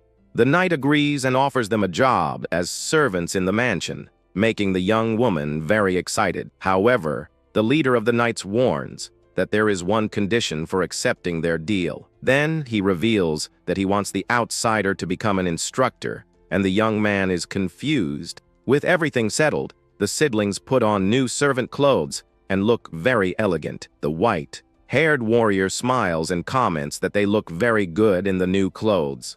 The young woman bows and thanks the captain very much for the opportunity, and he says there's no need. He leaves the two's education to the butler and warns him not to treat them badly because of their race. The siblings wave goodbye to their savior as he prepares for his mission. The protagonist questions the reason behind the invitation to be an instructor. The knight praises his insight and says he trusts him even without knowing his origin. With that, the captain reveals that he needs him to infiltrate the famous Harness Academy. The hero doesn't understand the request, and the soldier begins to explain the country's whole situation. He says that the country is a target of factions, and the protagonist questions the king's absence. The blonde man says the king is ill, and the fight for the throne has already begun in the shadows. At this, he explains that people with no right to the throne are planning to take over the entire kingdom. Because of this, they use invaders and put innocent people in the middle of this whole mess. Observing the scenario, the hero realizes that this lord isn't the only danger in the area, so the group decides they need to find these guys heading out as soon as possible. At that moment, the man in white asks if the academy is the most suspicious place. Knocking on the door, the knight announces that he's coming in to introduce someone. He reveals that a young woman will be the savior's guide inside that famous school. The light-haired girl is the soldier's younger sister who studies at the institution. With a serious look, she greets her relative while the others just watch. But the noble questions if they're really going to leave the mission in the hands of a mixed blood. Annoyed, the captain tells the girl to be respectful, but she continues with the insults. The young woman says she won't accept an inferior being doing such an important job. At that instant, the leader apologizes for the girl's very childish behavior. However, the little companion comments that the soldier himself is also prejudiced. Opening her fan, the student asks if the protagonist understands his duty. She explains that besides the infiltration, he also needs to act as an instructor. The girl doubts that someone of that race has the talent to teach the students. Suddenly, the little one blurts out that the young man doesn't even know how to read, leaving everyone in shock. With that, the blonde girl closes her eyes and says the situation is completely impossible. His little companion defends him, saying he's amazing and everyone can learn from him. At this, the blonde noble falls silent and stares at the young man with a serious look. Then she turns and admits that he has the strength to put the academy's students in line. But the young woman warns that being an instructor takes much more than brute force. With his hand on his face, the blonded knight is completely embarrassed by his sister's attitude. The dog-eared warrior understands that the students were sent by the young lady. The girl's brother apologizes, and the hero replies that it's all right and not to worry. The protagonist asks what he should teach, and the blonde man says it would be spirit magic. At that moment, the captain explains that the outsider seems to be very skilled with this power. The white-haired young man asks what part to teach, and the soldier says just the basics. He lists fire, lightning, ice, and healing spells, saying that knowing just one of them is enough. The warrior questions if that's all, and the knight is confused by the young man's response. The leader asks if he uses special magic, and the hero doesn't understand what he meant. At this, he remembers the bandit and wonders if he was strong by this era's standards. With a smirk, the protagonist finds the whole situation very interesting, so he decides to shatter the local common sense and prepares an attack with his hand. Outside, the young man launches an energy that opens a crater in the courtyard ground. A phantom appears and startles a man with a large nose who was watching from a distance. With a simple snap of his fingers, the warrior shows his total control over the magic. Suddenly, the wolf wolf-eared man falls to his knees on the ground from the power of the spell. The wolf-eared man shouts and asks what the outsider did with that magic. Completely desperate, he accuses the young man of using a dirty trick and that he's never seen it before. On the other side of the scene, the pair of teachers just watches the commotion in the courtyard. With a smile, the captain says that this settles everything, and the school's headmaster agrees. At that moment, the academy students look at the young man with great astonishment and fear. The young blonde woman is shocked by the magic, and her colleague confirms it was a special power. With that, she wonders why. Since an inferior race shouldn't have so much power, the student stares at the protagonist with a very serious and distrustful look. Then the girl asks herself who this man is while he calms down the other instructor. 1 week later, we see the academy, which teaches many things to all its students. But the real purpose of the place is to train warriors to defeat the invaders. Students who can't keep up with the pace will be expelled without any mercy. However, the headmistress warns that if they graduate, they can even become holy knights. With a motivational speech, she affirms that everything depends solely on each person's ability. In the private boxes, a young man comments on the new students, and that many are commoners. Suddenly, a red-haired young man approaches the noble and greets her. His name is Reyes, and he's surprised to see the girl there since she doesn't care about others. With a smile, the young woman says her friend is also there to meet the new nobles. But the lion-eared young man gets serious and notices something strange in the seats. He asks why a mixed blood is with the instructors, and the girl says he is one of them. The red-haired young man is shocked, and the noble asks what he thinks of the new instructor. With that, the lion-eared young man is left speechless, not knowing how to answer his colleague. Then she says that she used to think he was just another unimportant mixed blood. From below, the protagonist observes the ceremony while the nobles stare at him from a distance. The hero finds the academy gigantic and concludes that investigating everything will take a long time. But he feels the looks of disdain and decides he needs to change his image there. This way, the young man realizes he needs to earn everyone's respect so as not to seem suspicious. The scene then takes us to the imposing castle that serves as the headquarters of Harnisk Academy. In a classroom, the teacher announces that the spirit magic classes are about to resume. With that, he tells the elite class not to let guard down with the new freshmen. With a smirk, the instructor seems to have a malicious plan for the hero. He complains that the room is empty and asks if the students have lost their motivation. With her arms crossed, the noble replies that they have, but she doesn't seem very excited about the class. The large-nosed professor wonders who would want to listen to a mixed blood speak. Then he reveals that he spread the rumor that the class would be taught by an inferior race. The wolf-eared man calls the new instructor to introduce himself to the class. With a smile on his face, the protagonist introduces himself as Shido Jin to the students. He announces that he'll be teaching spirit magic for a while and hopes to get along with them. The lion-eared young man stares at him and questions if he's capable of doing the job. With a confident look, the hero replies that the decision is entirely up to the students themselves. The hero says that if they don't find the class useful, they don't have to participate, and the red-haired student smiles. But the protagonist warns that there is one rule everyone must follow without exception. At this, he displays his magic and asks them never to use that power against other people. He explains that spirit magic can stop the incredible regeneration of the invaders. However, this effect doesn't work on humans and only causes common battle injuries. With a serious look, the man in white says that the power was made to defeat their enemies. Then the instructor asks them not to use the magic in the wrong way, and the noble becomes thoughtful. But one of the students mocks the hero, calling him stupid because power is always power. The cat-eared young man says he came to see a mixed bloods class and hears that.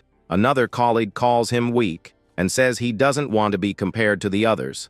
With that, the whole class starts to laugh and make fun of the academy's new professor. The protagonist just watches the scene with a calm and expressionless look on his face. At this, he challenges the students telling them to try if they think he has no power. The cat-eared young man doesn't understand, and the hero tells him to use his strongest power. With a smile, the instructor promises that if he gets hurt, he won't show up for class anymore. Completely confident with the proposal, the gray-haired young man breaks into a wide grin. He fills with energy and warns the mixed blood not to regret it, because it's already too late. The large-nosed professor panics and yells for the student to stop, as he would be hit. But the student ignores the warning and shouts for his target to take the full force of the blow. Then, a huge beam of yellow energy is launched toward the story's protagonist. The powerful energy beam hits the ground, kicking up a cloud of dust and smoke. With a smirk, the gray-haired student boasts about his incredible display of power.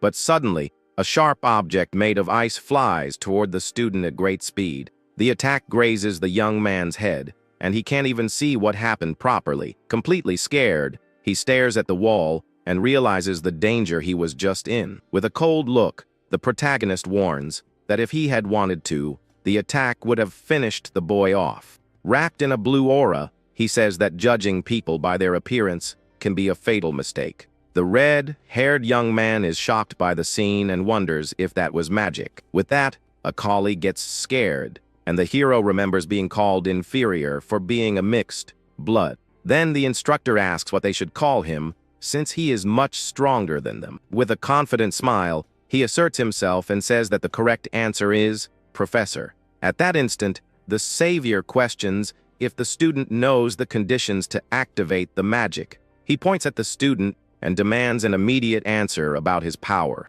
The cat-eared young man stammers and replies that it's just about visualization. With that, he explains the basics of projecting force into the spirits and manifesting the magic. The professor agrees that this is important, but warns that it's not the condition for activation. He reveals that the spirits are nanomachines that receive a wavelength. The student is confused, and the hero explains that there are 8 fundamental types of waves. At this, an image of a powerful fire magic appears to illustrate his explanation. Right after, a lightning spell also appears, showing another type of elemental power. The power of wind is also shown with a green energy in his hand. Then he displays ice magic and says they know the powers up to that point. But the instructor reveals that there are others, and the students are shocked by the news. The first new power is gravity manipulation with a sphere of purple energy. Right after, he shows the manipulation of light intensity with a white glow. Atmospheric pressure is also one of the powers that the protagonist masters skillfully. Lastly, he shows the spatial protection he used to defend himself from the earlier attack. The large-nosed professor shouts and asks if he uses 8 types of spirit magic. With that, the hero explains that visualization is the key to applying the basic concepts. With a smirk, he approaches his lectern to begin the class. Then, with everything settled, the savior asks if they can begin the real lesson. Later, the protagonist walks through the long corridors of the academy on his mission. He thinks that he needs to investigate the place, but encounters a big problem along the way. Students are walking everywhere, so he can't find anything suspicious. With that, the young man decides to look for a place where students are forbidden to enter. Suddenly, he and the blonde noble stare at each other from a distance with serious looks. The young woman then approaches and asks the new instructor who he really is. The hero admits he's not normal, and she states that he is no ordinary mixed blood. The student is shocked by the revelation and steps back a little from the protagonist. At this, the girl concludes that an inferior race couldn't possibly use all types of magic. The hero says he already taught this, and anyone can use it if they change their power's wave. But the noble replies that if it were that easy, he wouldn't be getting so much attention from the students. At this, the man in white asks her to talk somewhere more private, so the two head to a calmer courtyard with fewer people around. The blonde-haired student looks at him and asks if he's going to answer her questions. He reveals he's an ancient human who slept for 100 million years in the village. The young woman doesn't believe him and questions what he did so long ago in the past. With his hand on his chin, he replies that he did many things and was a special agent. She doesn't understand the term, and he explains it was someone who fought for their country. With a smile, he remembers facing countless villains in his old life. The scene shows us a flashback of him relaxing with his teammates. In a war room, his friend explains the attack strategy to the squad. Next, he remembers the missions as if everything had happened just yesterday. The white-haired warrior was running through explosions in the middle of a battlefield. Back in the present, the young man smiles with nostalgia at those good memories. The noble asks how he slept for so long, and he replies that he failed. At this, he admits he was arrogant and thought he could solve everything by himself. As a result, the hero lost everything and couldn't do anything against the monsters. He says he became an instructor, so he could count on their help in the future. The young woman asks where they are going, and he replies that she is fulfilling her duty as a guide. With that, the pair arrives at an old and dusty storage room in the academy. The girl then explains that this place is used to store the teacher's materials. With his hand on his chin, the protagonist understands that they are in an item storeroom. Looking around, he notices several books and a small old statue on the shelf. At this, the noble shows a paper and reveals that she also did her own investigation. She points to an empty and suspicious space on the floor plan next to that room. The young man understands the plan and approaches the old statue to activate the mechanism. With that, the bookshelf moves and reveals a secret passage with stairs. With the path open, he praises the young woman's deduction, as she was completely right. Then, the student asks how he discovered the location since everything was very dusty. The hero points to the spot and says it was too clean and that he used his intuition. He warns that he's going in alone, but the girl says she's going with him on the investigation. The instructor warns her of the danger, and she doesn't seem to care about his warning. The young woman boasts about her grades and says her skills are as good as her brother's. With a smirk, the protagonist agrees with the girl and decides to trust her. So the two descend the stairs, and he uses a sphere of light to illuminate the way. The noble observes the magic and comments on how light manipulation is a useful skill.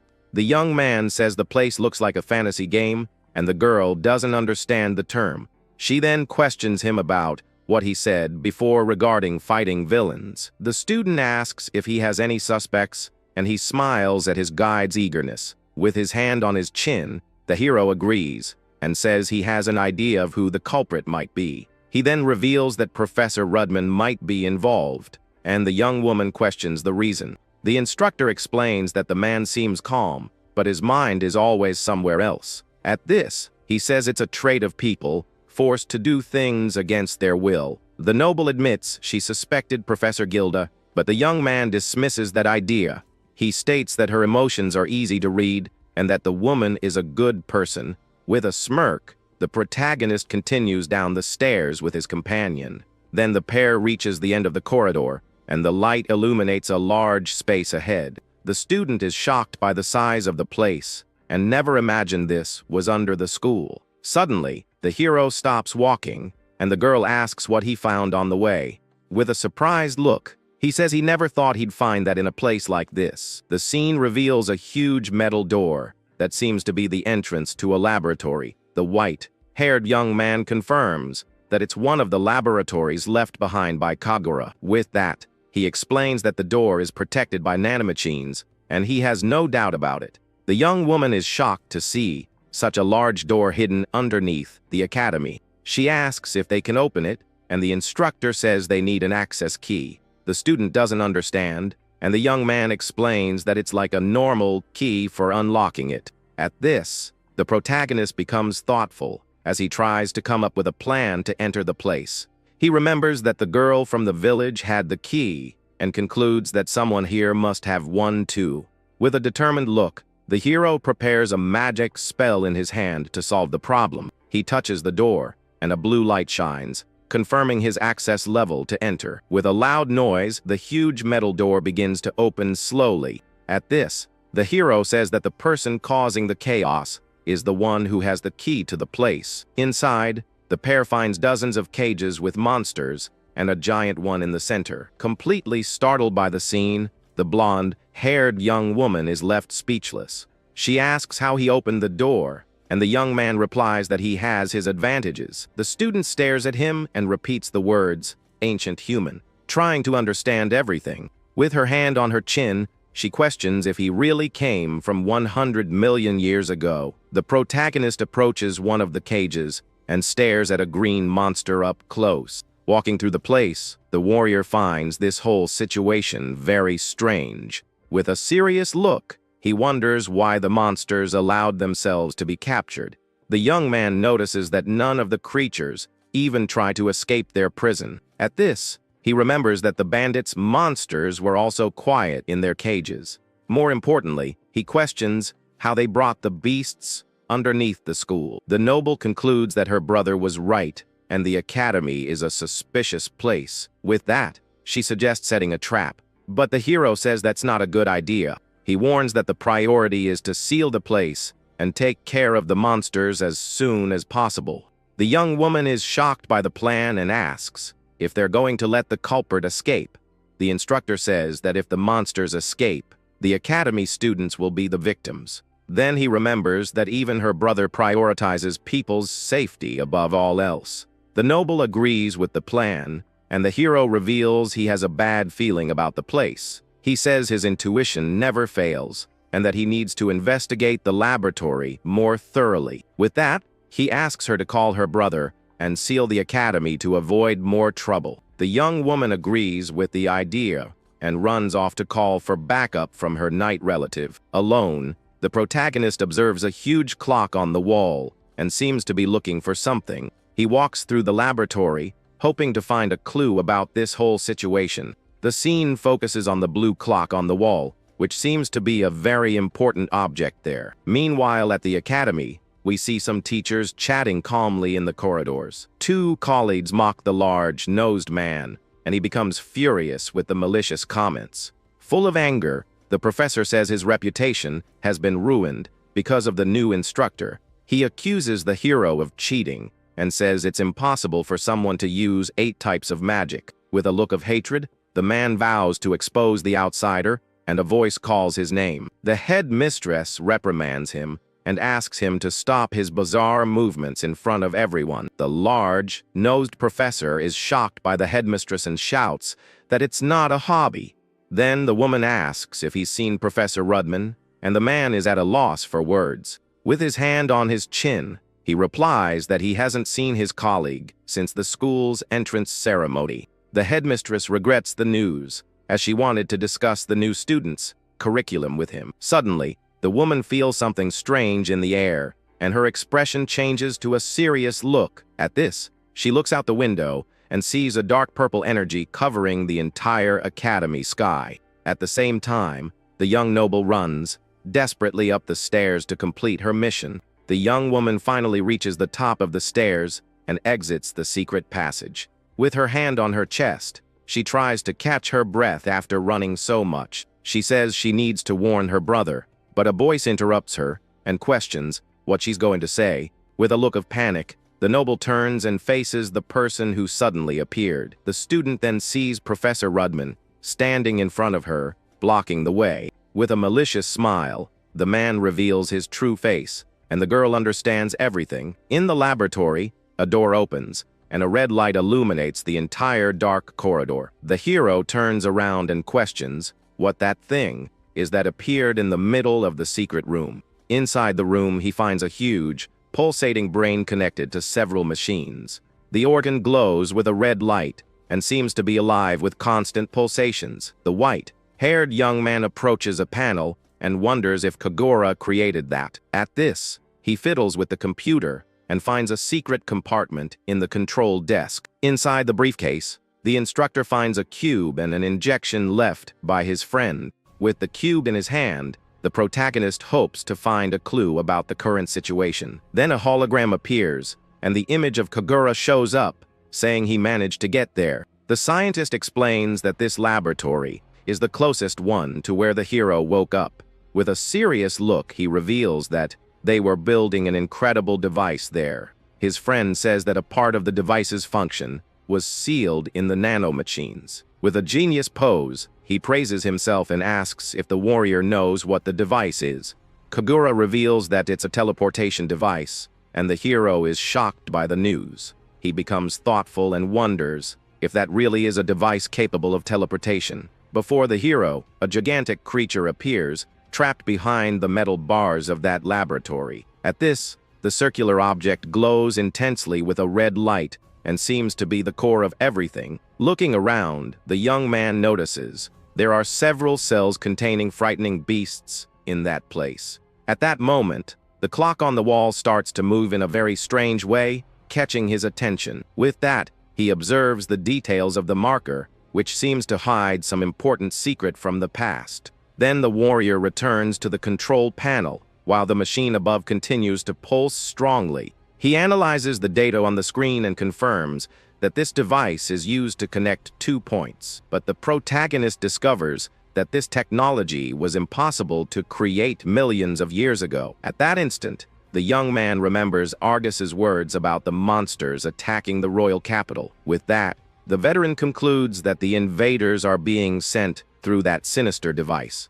He observes the image of his old colleague and realizes that the laboratory hides something very dangerous. Suddenly, a very strong blue light emanates from a portal that has just been activated right in front of him. Surprised, the savior notices that the appearance of that equipment is completely different from what he expected. Then the hero wonders what that pulsating core could be if the teleportation has already been revealed. At this, the clock makes a loud noise, and the gears begin to spin at an absurd speed. At that moment, an explosion of red energy takes over the room, releasing a crushing pressure.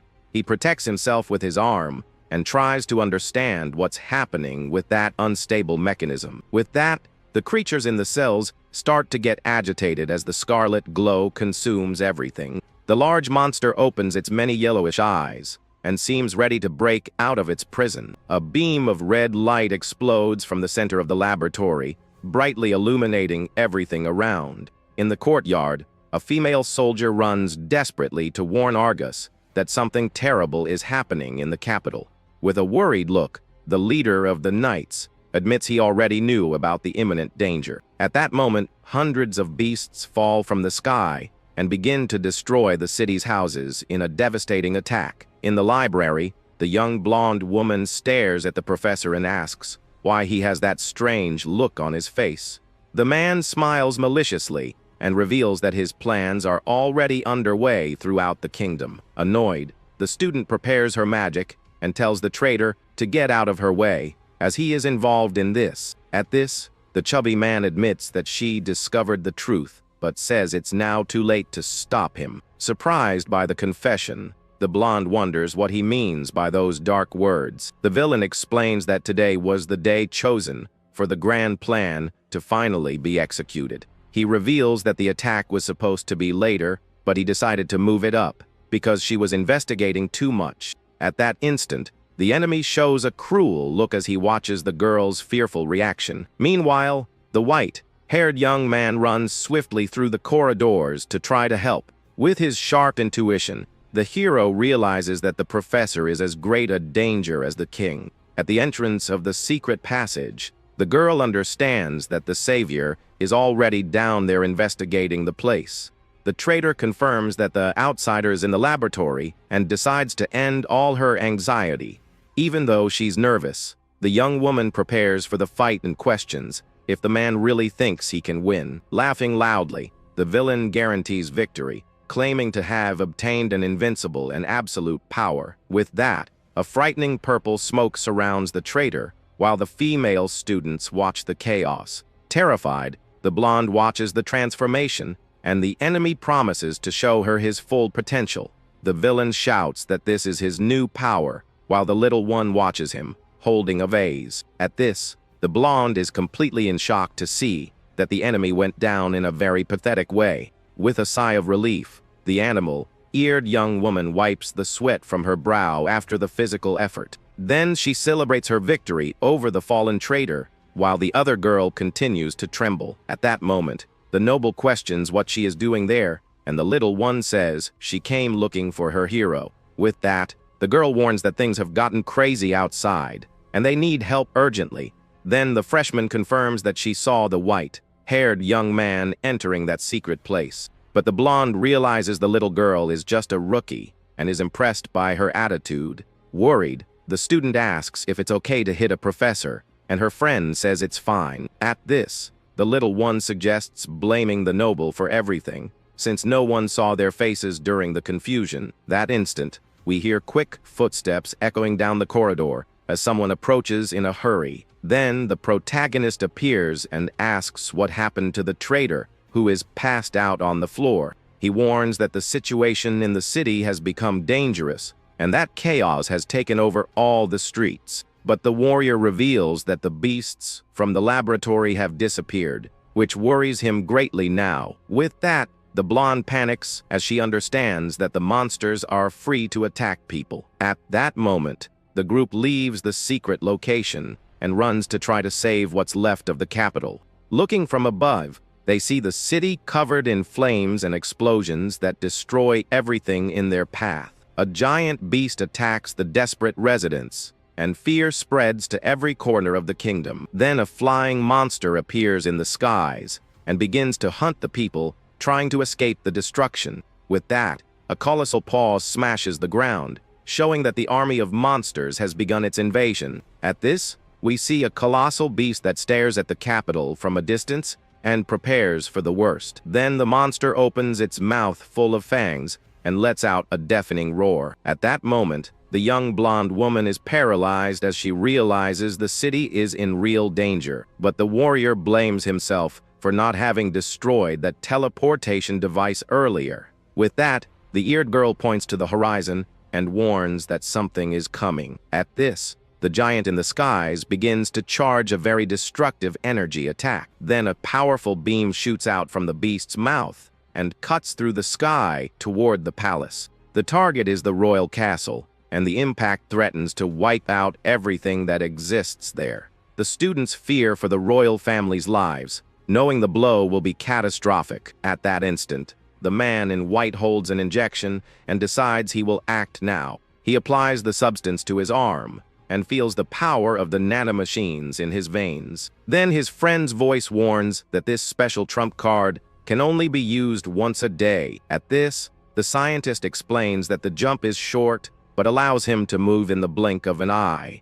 As the beam of light hits the kingdom, the hero prepares to do the impossible. With that, a blue portal appears out of nowhere in front of the girls, startling the whole group. The savior leaps through the dimensional rift and appears in mid-air to fight. He can now jump anywhere and throws himself toward the danger with total courage. A giant snake monster roars in the city, and panic spreads among the desperate citizens. Meanwhile, a soldier runs desperately down a long hallway, trying to warn of the danger. The young woman arrives, shouting for the guild master, and warns him about the giant corruptor at the wall. Calmly, the guild master replies that he already knows about the situation outside. At that moment, the man says that unfortunately, there's nothing more they can do. He explains that everyone who can fight is already outside helping with the civilian evacuation. The holy knights who are able to move are also already in the midst of a fierce battle. The girl asks what he means by that, and the leader explains the knights' situation. He reveals that half of them are outside the capital on a mission, which leaves the young woman shocked. With that, a shadowy creature with several yellow eyes appears, destroying everything in its path. The master understands that they attacked while the knights were away in a premeditated plan. With regret, he laments that if the great commander were there, they would have a chance. But the powerful energy beam continues on its path toward the kingdom's castle. Then, the soldier desperately points to the window and says that he needs to see this. However, upon looking outside, the veteran's expression completely changes to astonishment. The protagonist creates an energy shield to block the creature's devastating attack. From the window, the guild master and his subordinate watch the unbelievable scene. The young woman then recognizes him and says that man is from Kodama village, with a smile on her face.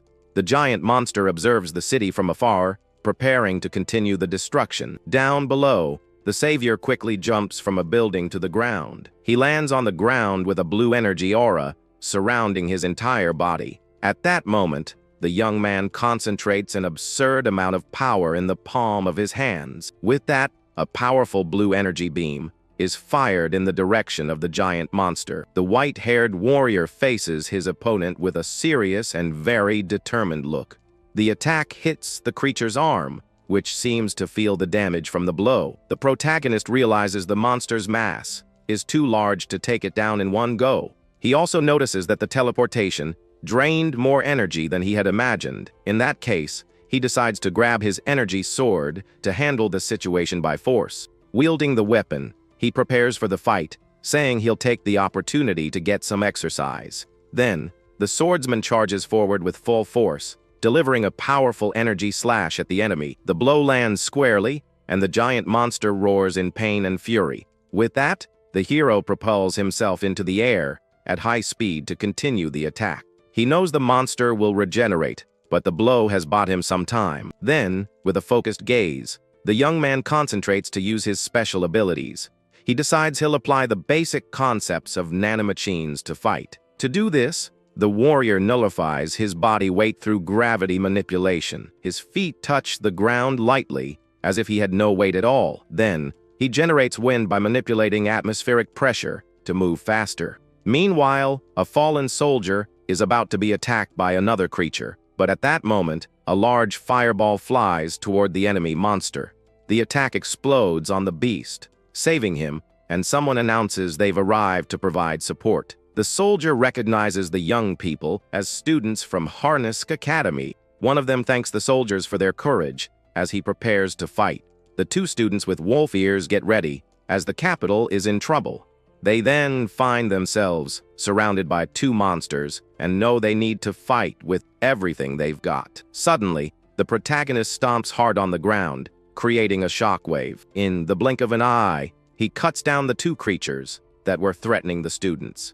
The young people are shocked by the sudden appearance and power of the white-haired man. One of them wonders if that guy is from a lesser species, and the other confirms it. The hero runs towards the Colossus, knowing its regeneration will take some time. However, the creature's arm completely regenerates, and it lets out a powerful roar.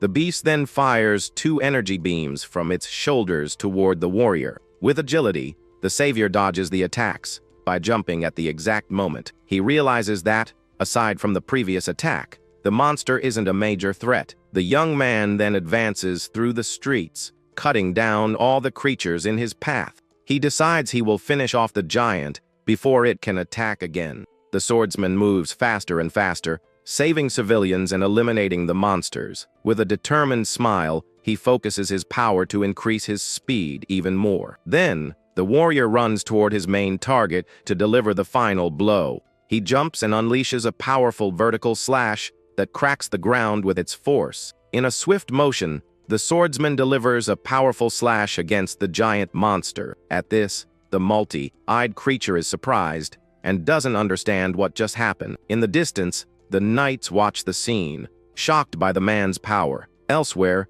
the girls watch from a terrace and are also left speechless by the scene. Then, the white-haired young man charges forward at incredible speed to continue his attack. He then unleashes multiple high-speed slashes on the giant creature's body. With that, the blue energy slashes land a direct hit on the enemy, causing massive damage. From above, the warrior observes the result of his slashes, which surround the giant creature. At that moment, the savior lands and faces the monster, which seems ready to retaliate. Wielding his glowing blade, he prepares for the final attack and says that this is the end. With all his strength, he delivers one last devastating blow to the gigantic creature. Thus, the creature is hit by several energy beams that slice it completely. With that, a huge blue energy explosion occurs in the middle of the city, lighting up everything. The explosion is so powerful it can be seen from far away, over the kingdom's great wall. Inside the castle, an old man and a girl hear the explosion and look up,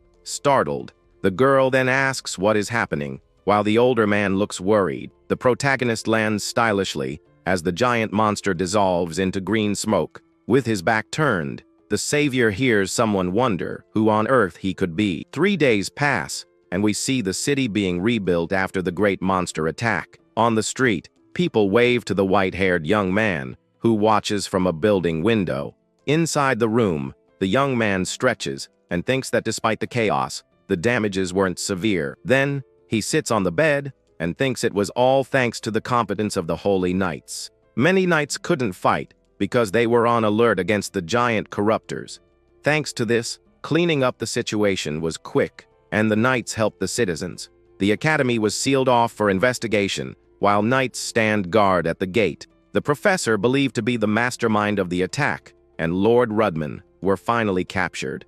Other professors and the principal suspected of involvement were also taken in. He relaxes on the bed and thinks that the academy is on break, and he only went for 1 day, but he reflects that this whole incident has ended up giving him a new challenge ahead. He knows he can handle grouped enemies, but he can't finish them all at once. To protect everyone from the monsters, he concludes that he needs to become even stronger. To achieve this, he picks up the blue cube that his friend left behind in the laboratory.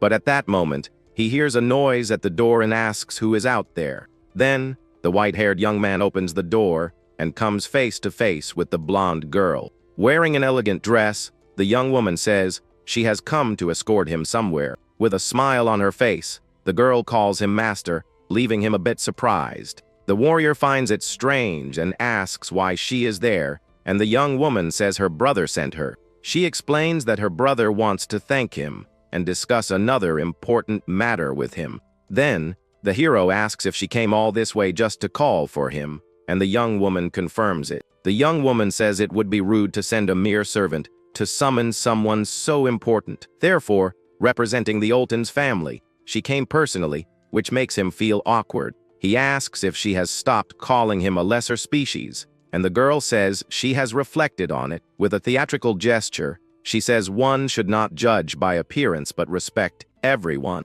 For this reason, she hopes to receive his guidance, but the little one with ears appears at the door. The savior calls her by her name, and the little girl says she was bored and came to visit him. The blonde girl gets irritated by the other's presence and calls her a potato girl with disdain. She complains about the little one's audacity, and the hero reminds her that she said she had reflected on that. With that, they arrive at the large and luxurious mansion of the Argus family. The mansion's servants receive them and welcome the lady of the house. The butler asks for 2 children to guide them, and they accept the request with a smile. The white-haired young man says they seem used to it, and the little boy guides him through the place. The hero then asks if they were hurt during the commotion, and the child says no. She explains that everyone at work protected them, because they are very strong and skilled. He is happy to hear they are well treated, and the maid praises his bravery in the fight. The savior wonders who she heard that from, and the blonde girl replies it was from Lord Argus. She says that spreading his deeds is her duty as a disciple, leaving him very confused. Then she turns to the children and says they should follow the master's example. The little boy approaches and tells him that until the other day, Miss Milia was quite strict, but lately, she has been kinder, and the hero thinks that's quite a turnaround. With that, the group continues walking and goes up a grand staircase toward a door. The blue-haired maid knocks on the door and announces the arrival of Master Jin to those inside. Upon entering the room, the white-haired young man comes face to face with 2 men waiting for him. One of them is an older man with wolf ears and a very serious and intimidating gaze. The blonde girl's brother invites him to come in and sit down while the children peek. With everyone seated, the knight apologizes for calling him so suddenly, but the hero doesn't mind. Then, the young man in armor decides he will introduce his companion to the newcomer. He introduces him as the guild master of the royal capital, named Lord Harden Gunslot. The man stands up and shakes the warrior's hand, saying it's a pleasure to meet him. Seated again, the guild master says he saw his performance during the incident. To be honest, if he hadn't stopped the creature, the country would be in a crisis right now. With that, he bows and thanks him on behalf of everyone for saving the nation. But the white-haired young man says he just defeated the big monster and nothing more. He says the holy knights took care of the rest and deserve the thanks. The guild master finds the young man very humble and wonders if he has no greed. The savior then asks if that was all they wanted, but the answer is no. Hardin reveals that because of the incident, the royal family wishes to meet with him.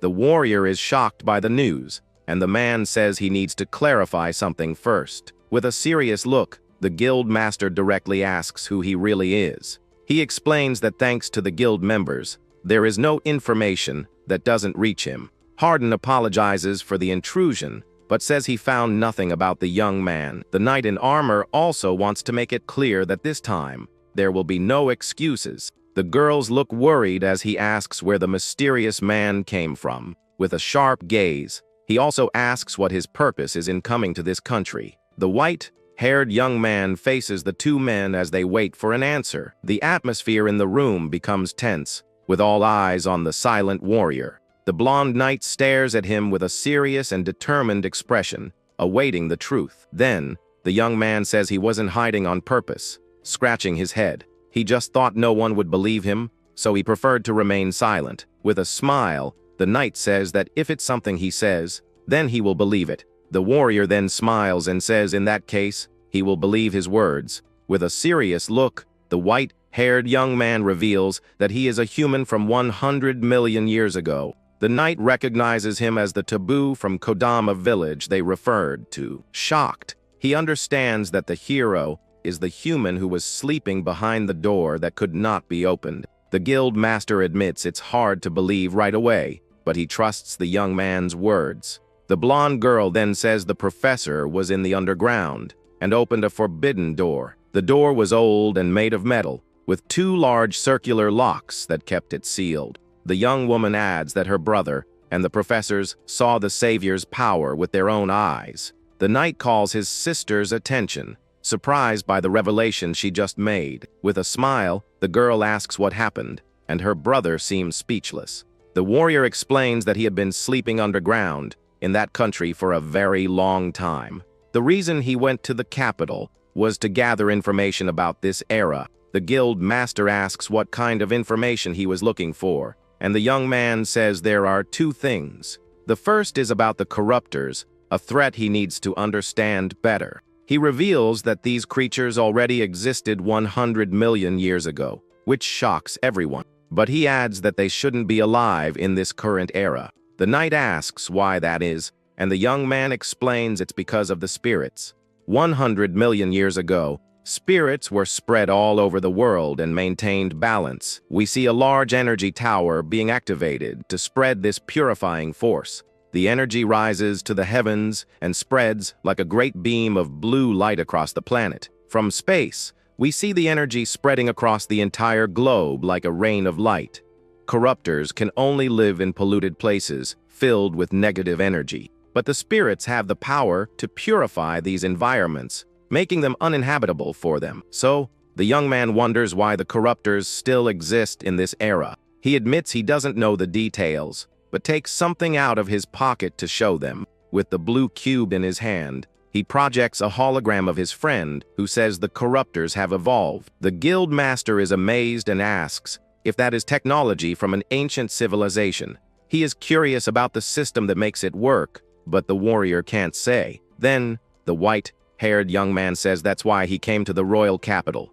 He wanted to know how the people of this era dealt with the monsters, and if there were any records. The master asks what the second thing is, and the hero replies that it's clues about the laboratories. He reveals that he is searching for laboratories scattered around the world, but keeps the part about power to himself. Then, the young man says that either way, he has only a single objective. With a determined look, he states that his goal is to erase the corruptors from this world. With the explanation finished, a silence falls over the room among the four present. The knight says that's quite a story, and the guild master agrees with him. But, with a smile, he says he will believe it, as they both want to fight against the monsters. That said, the young man in armor advises the hero not to tell this story to anyone else. With a confident smile, the warrior replies that he knows, as people would think he's crazy. The knight asks for the master's opinion, who says he'll believe it if he believes it too.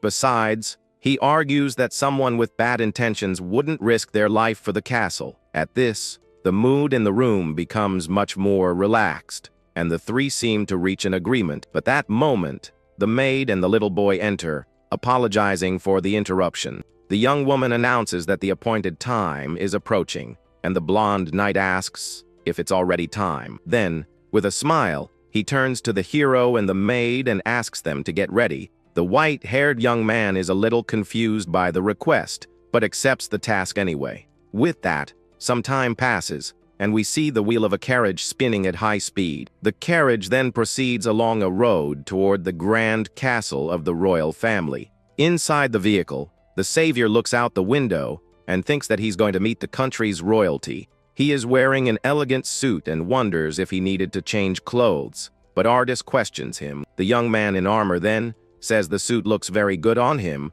and the guild master agrees. The girls also compliment the young man's appearance, but he finds the clothes a bit hard to move in. Hardin explains that the person he will meet is the first prince, acting as king. He says they need to keep up appearances, and the warrior finds the whole thing a huge hassle. The carriage approaches the gate, and he just hopes not to get into any more trouble. Inside the castle, we see several knights in armor lined up, waiting for their arrival. Various races make up the royal guard, and they all seem to be very skilled warriors.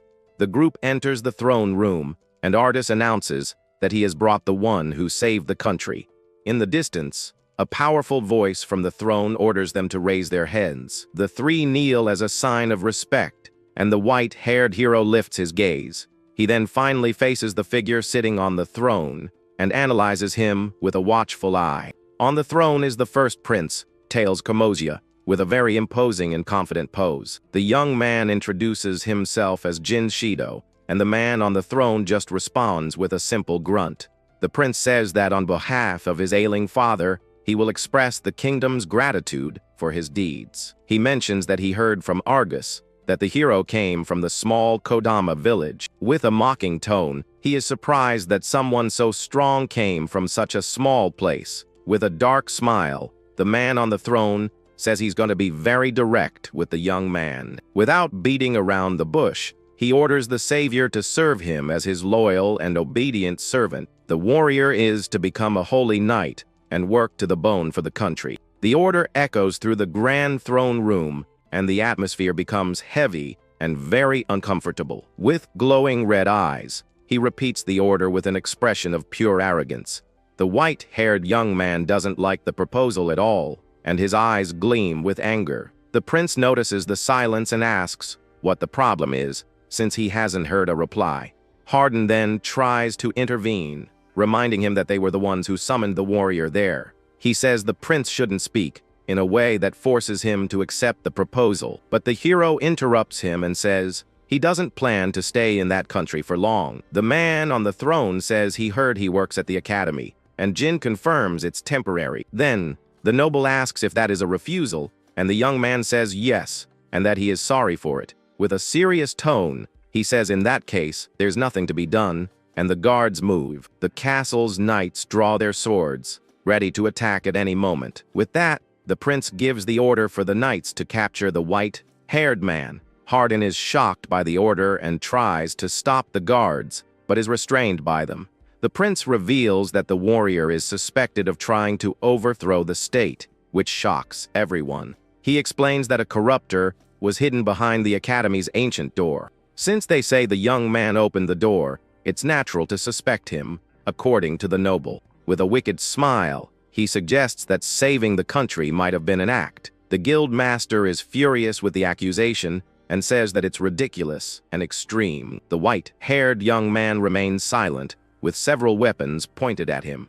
The prince says that if he had agreed to serve, he would have ignored the suspicions. With a malicious smile, he repeats that since he refused, there's nothing to be done. Artis tries to defend his friend, saying that he arrived in the city only a short time ago. He reminds the noble that he asked the young man to investigate the academy and had already informed him. The female knight realizes they were tricked and should have noticed from the reinforced security. The leader of the 3rd Division and other knights are fanatically loyal to the first prince.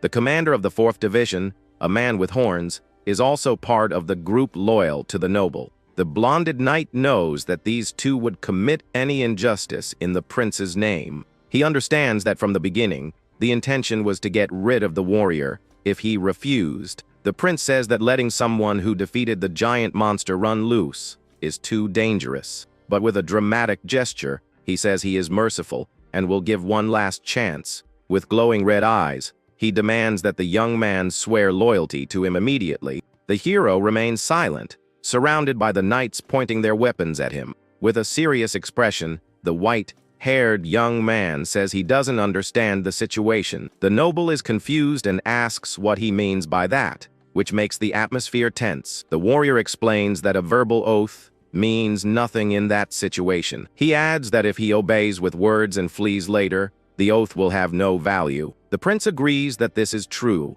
but the hero continues the provocation. With a sharp gaze, he says it seems the noble wants to force his words. The young man says he has been thinking about the true intentions of the man on the throne. He wonders if the prince just wants to satisfy his desire for control, or if there's something more. The warrior then tells him to be quiet with a firm and authoritative tone of voice. One of the knights gets angry and asks who he thinks he's talking to in that manner. With a smirk, the young man tells him to listen and grabs the tip of his spear. With a swift movement, he applies force to the weapon, which surprises the soldier. The horned knight asks what is happening, not understanding the young man's power. With a strong step, the warrior breaks the floor, and the soldier is shocked by his strength. At that moment, the white-haired young man says that he is the one talking now. With a quick and powerful move, he hurls the knight into the air.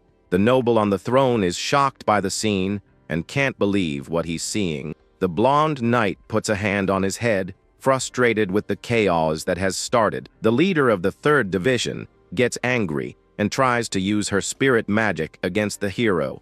But to her surprise, the magic doesn't activate, and she orders the other guards to capture him. At this, the warrior blocks the guard's spear attack with great ease. With a swift motion, he kicks the soldier into the air, causing a huge impact. The white-haired young man maintains a calm posture, showing no effort at all. Then a powerful blast of air throws all the other knights far away from there. The blonde prince becomes furious at the scene and demands they attack the insolent man right now. With that, the noble orders Argus to also join the fight to punish the traitor. The young man in armor draws his sword, while the guild master watches everything in silence. But the young man with wolf ears hesitates, breaking into a cold sweat as he faces his own friend. The man on the throne lets out a wicked laugh and says he doesn't care if the target is eliminated. Several soldiers run towards the hero, ready to capture him at any cost. At that moment, the silver-haired man concentrates an intense blue magical energy throughout his body. He releases an absurd burst of power that repels all enemies around him. The arrogant leader says it would be dangerous to let someone with that level of strength run loose. But the dust settles, and the guards are completely confused when they notice the target has vanished. The captain tries to look for him, while the prince claims his goal is to protect the people. A voice echoes in the smoke, revealing that he also wants to protect the people of this era. The savior mysteriously appears right behind the villain, leaving him completely terrified. With a dark gaze, the swordsman warns that he has no mercy for bad people. He then questions which side the noble is on, cornering him in an intimidating way. The ruler freezes in terror, realizing his life is in the hands of this human. The captain points her sword furiously, questioning if he knows what he's doing, and the hero confirms it. With a firm gaze, the young woman says she is resisting someone who is trying to force something completely irrational. At this, the fallen horned knight asks if he wants to oppose the country, and the young man denies the accusation. Facing the monster, the silver-haired man states very seriously that they are the ones doing this. The guild master becomes tense as the warrior explains he would show respect to true royalty, but he emphasizes that he would only help if the country's rules were fair and the request made any sense. The commander listens intently as the protagonist warns he is not so cheap as to accept everything silently. Angrily, the wounded guard hears that if they try to force something, they can't complain about his resistance. Then, the swordsman changes his tone and says that first of all, he wants to ask the noble a single question. The hero leans close to the prince's ear, asking if he thinks everything will always go his way. The blonde ruler starts to sweat, hearing the frightening voice question if he were something more. At that moment, the savior's eyes glow blue, demonstrating a very intimidating magical power. However, the great doors of the hall suddenly open, catching the attention of the captain and everyone there. Elegant footsteps echo through the place as a mysterious voice comments that she heard that whole story. With a gentle smile, a beautiful silver-haired young woman asks if she can join the conversation too. The young woman gracefully enters the throne room, passing by the guards who are completely paralyzed. Upon seeing the newcomer, the horned beastman is shocked and calls her by her name with great respect. The young blonde knight sighs in relief, realizing the girl managed to arrive in time to help. At this, Artist thinks that now he will leave the rest in the hands of the powerful second princess of that kingdom. Charlotte smiles amicably, teasing her brother by saying he seems to be having a lot of fun. The prince glares at his sister with a furious look and says her name with contempt. He is visibly irritated by the girl's unexpected interference. With this, the blonde knight understands what is happening and seems much more relieved. The princess scolds her brother, saying he should have invited her to the meeting.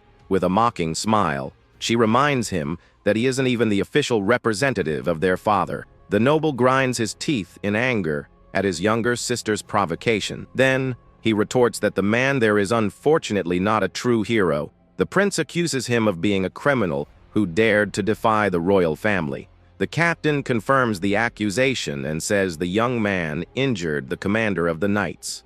But the princess questions if that wasn't because he acted rudely first. The horned commander defends himself, saying the silver-haired man was going to harm the first prince. The white-haired young woman asks if he wasn't just standing behind her brother. With a smile, she turns to the protagonist and asks if that isn't correct. The warrior agrees and explains that he only approached to ask him a question. The princess then looks at her brother and says that's what the young man just said. She provokes him, asking if he would call someone a criminal for such a silly thing. The prince trembles with rage, unable to respond to his sister's arguments. Then, the princess turns again to the savior, calling him by his full name. With a curtsy, she says she will not ask him to serve this country as a servant, but she asks if he could help as a friend, and the young man smiles at the proposal. The white-haired young woman smiles happily and thanks him for the warrior's positive response. At this,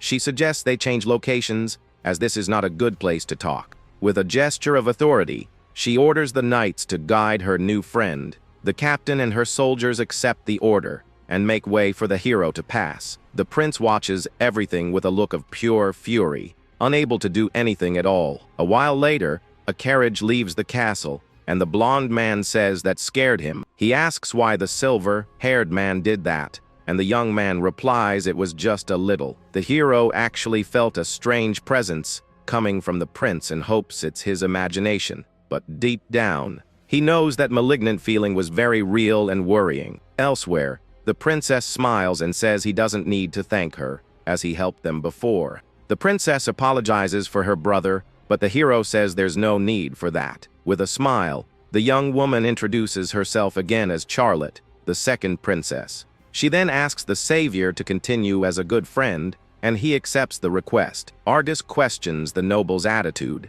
but she doesn't know the exact reason for that action. The young woman reveals that her brother is a very ambitious man, full of plans for the future. His intention is to start wars to expand the territory as soon as he becomes king. With this, the young man understands that the noble considered him a major obstacle to his plans. The young woman assures him that she won't let her relative interfere in their lives anymore. She says Hardin is already reporting everything to their father, who is sick in his room. With that, the young woman reveals that she also doesn't intend to hand over the throne to her brother. With a serious and determined look, she asks if the warrior truly believes her. The white-haired young man smiles and replies yes, believing the young woman's words. In the carriage, Argus asks where they are going and why the princess is with them. She explains that it would be very rude to summon the country's savior without giving a reward. Then, the young woman comments that she heard he is staying in a simple inn. With that, the group arrives at their destination, and the young woman seems very excited about the surprise. With a big smile on her face, she says they have prepared a special gift for him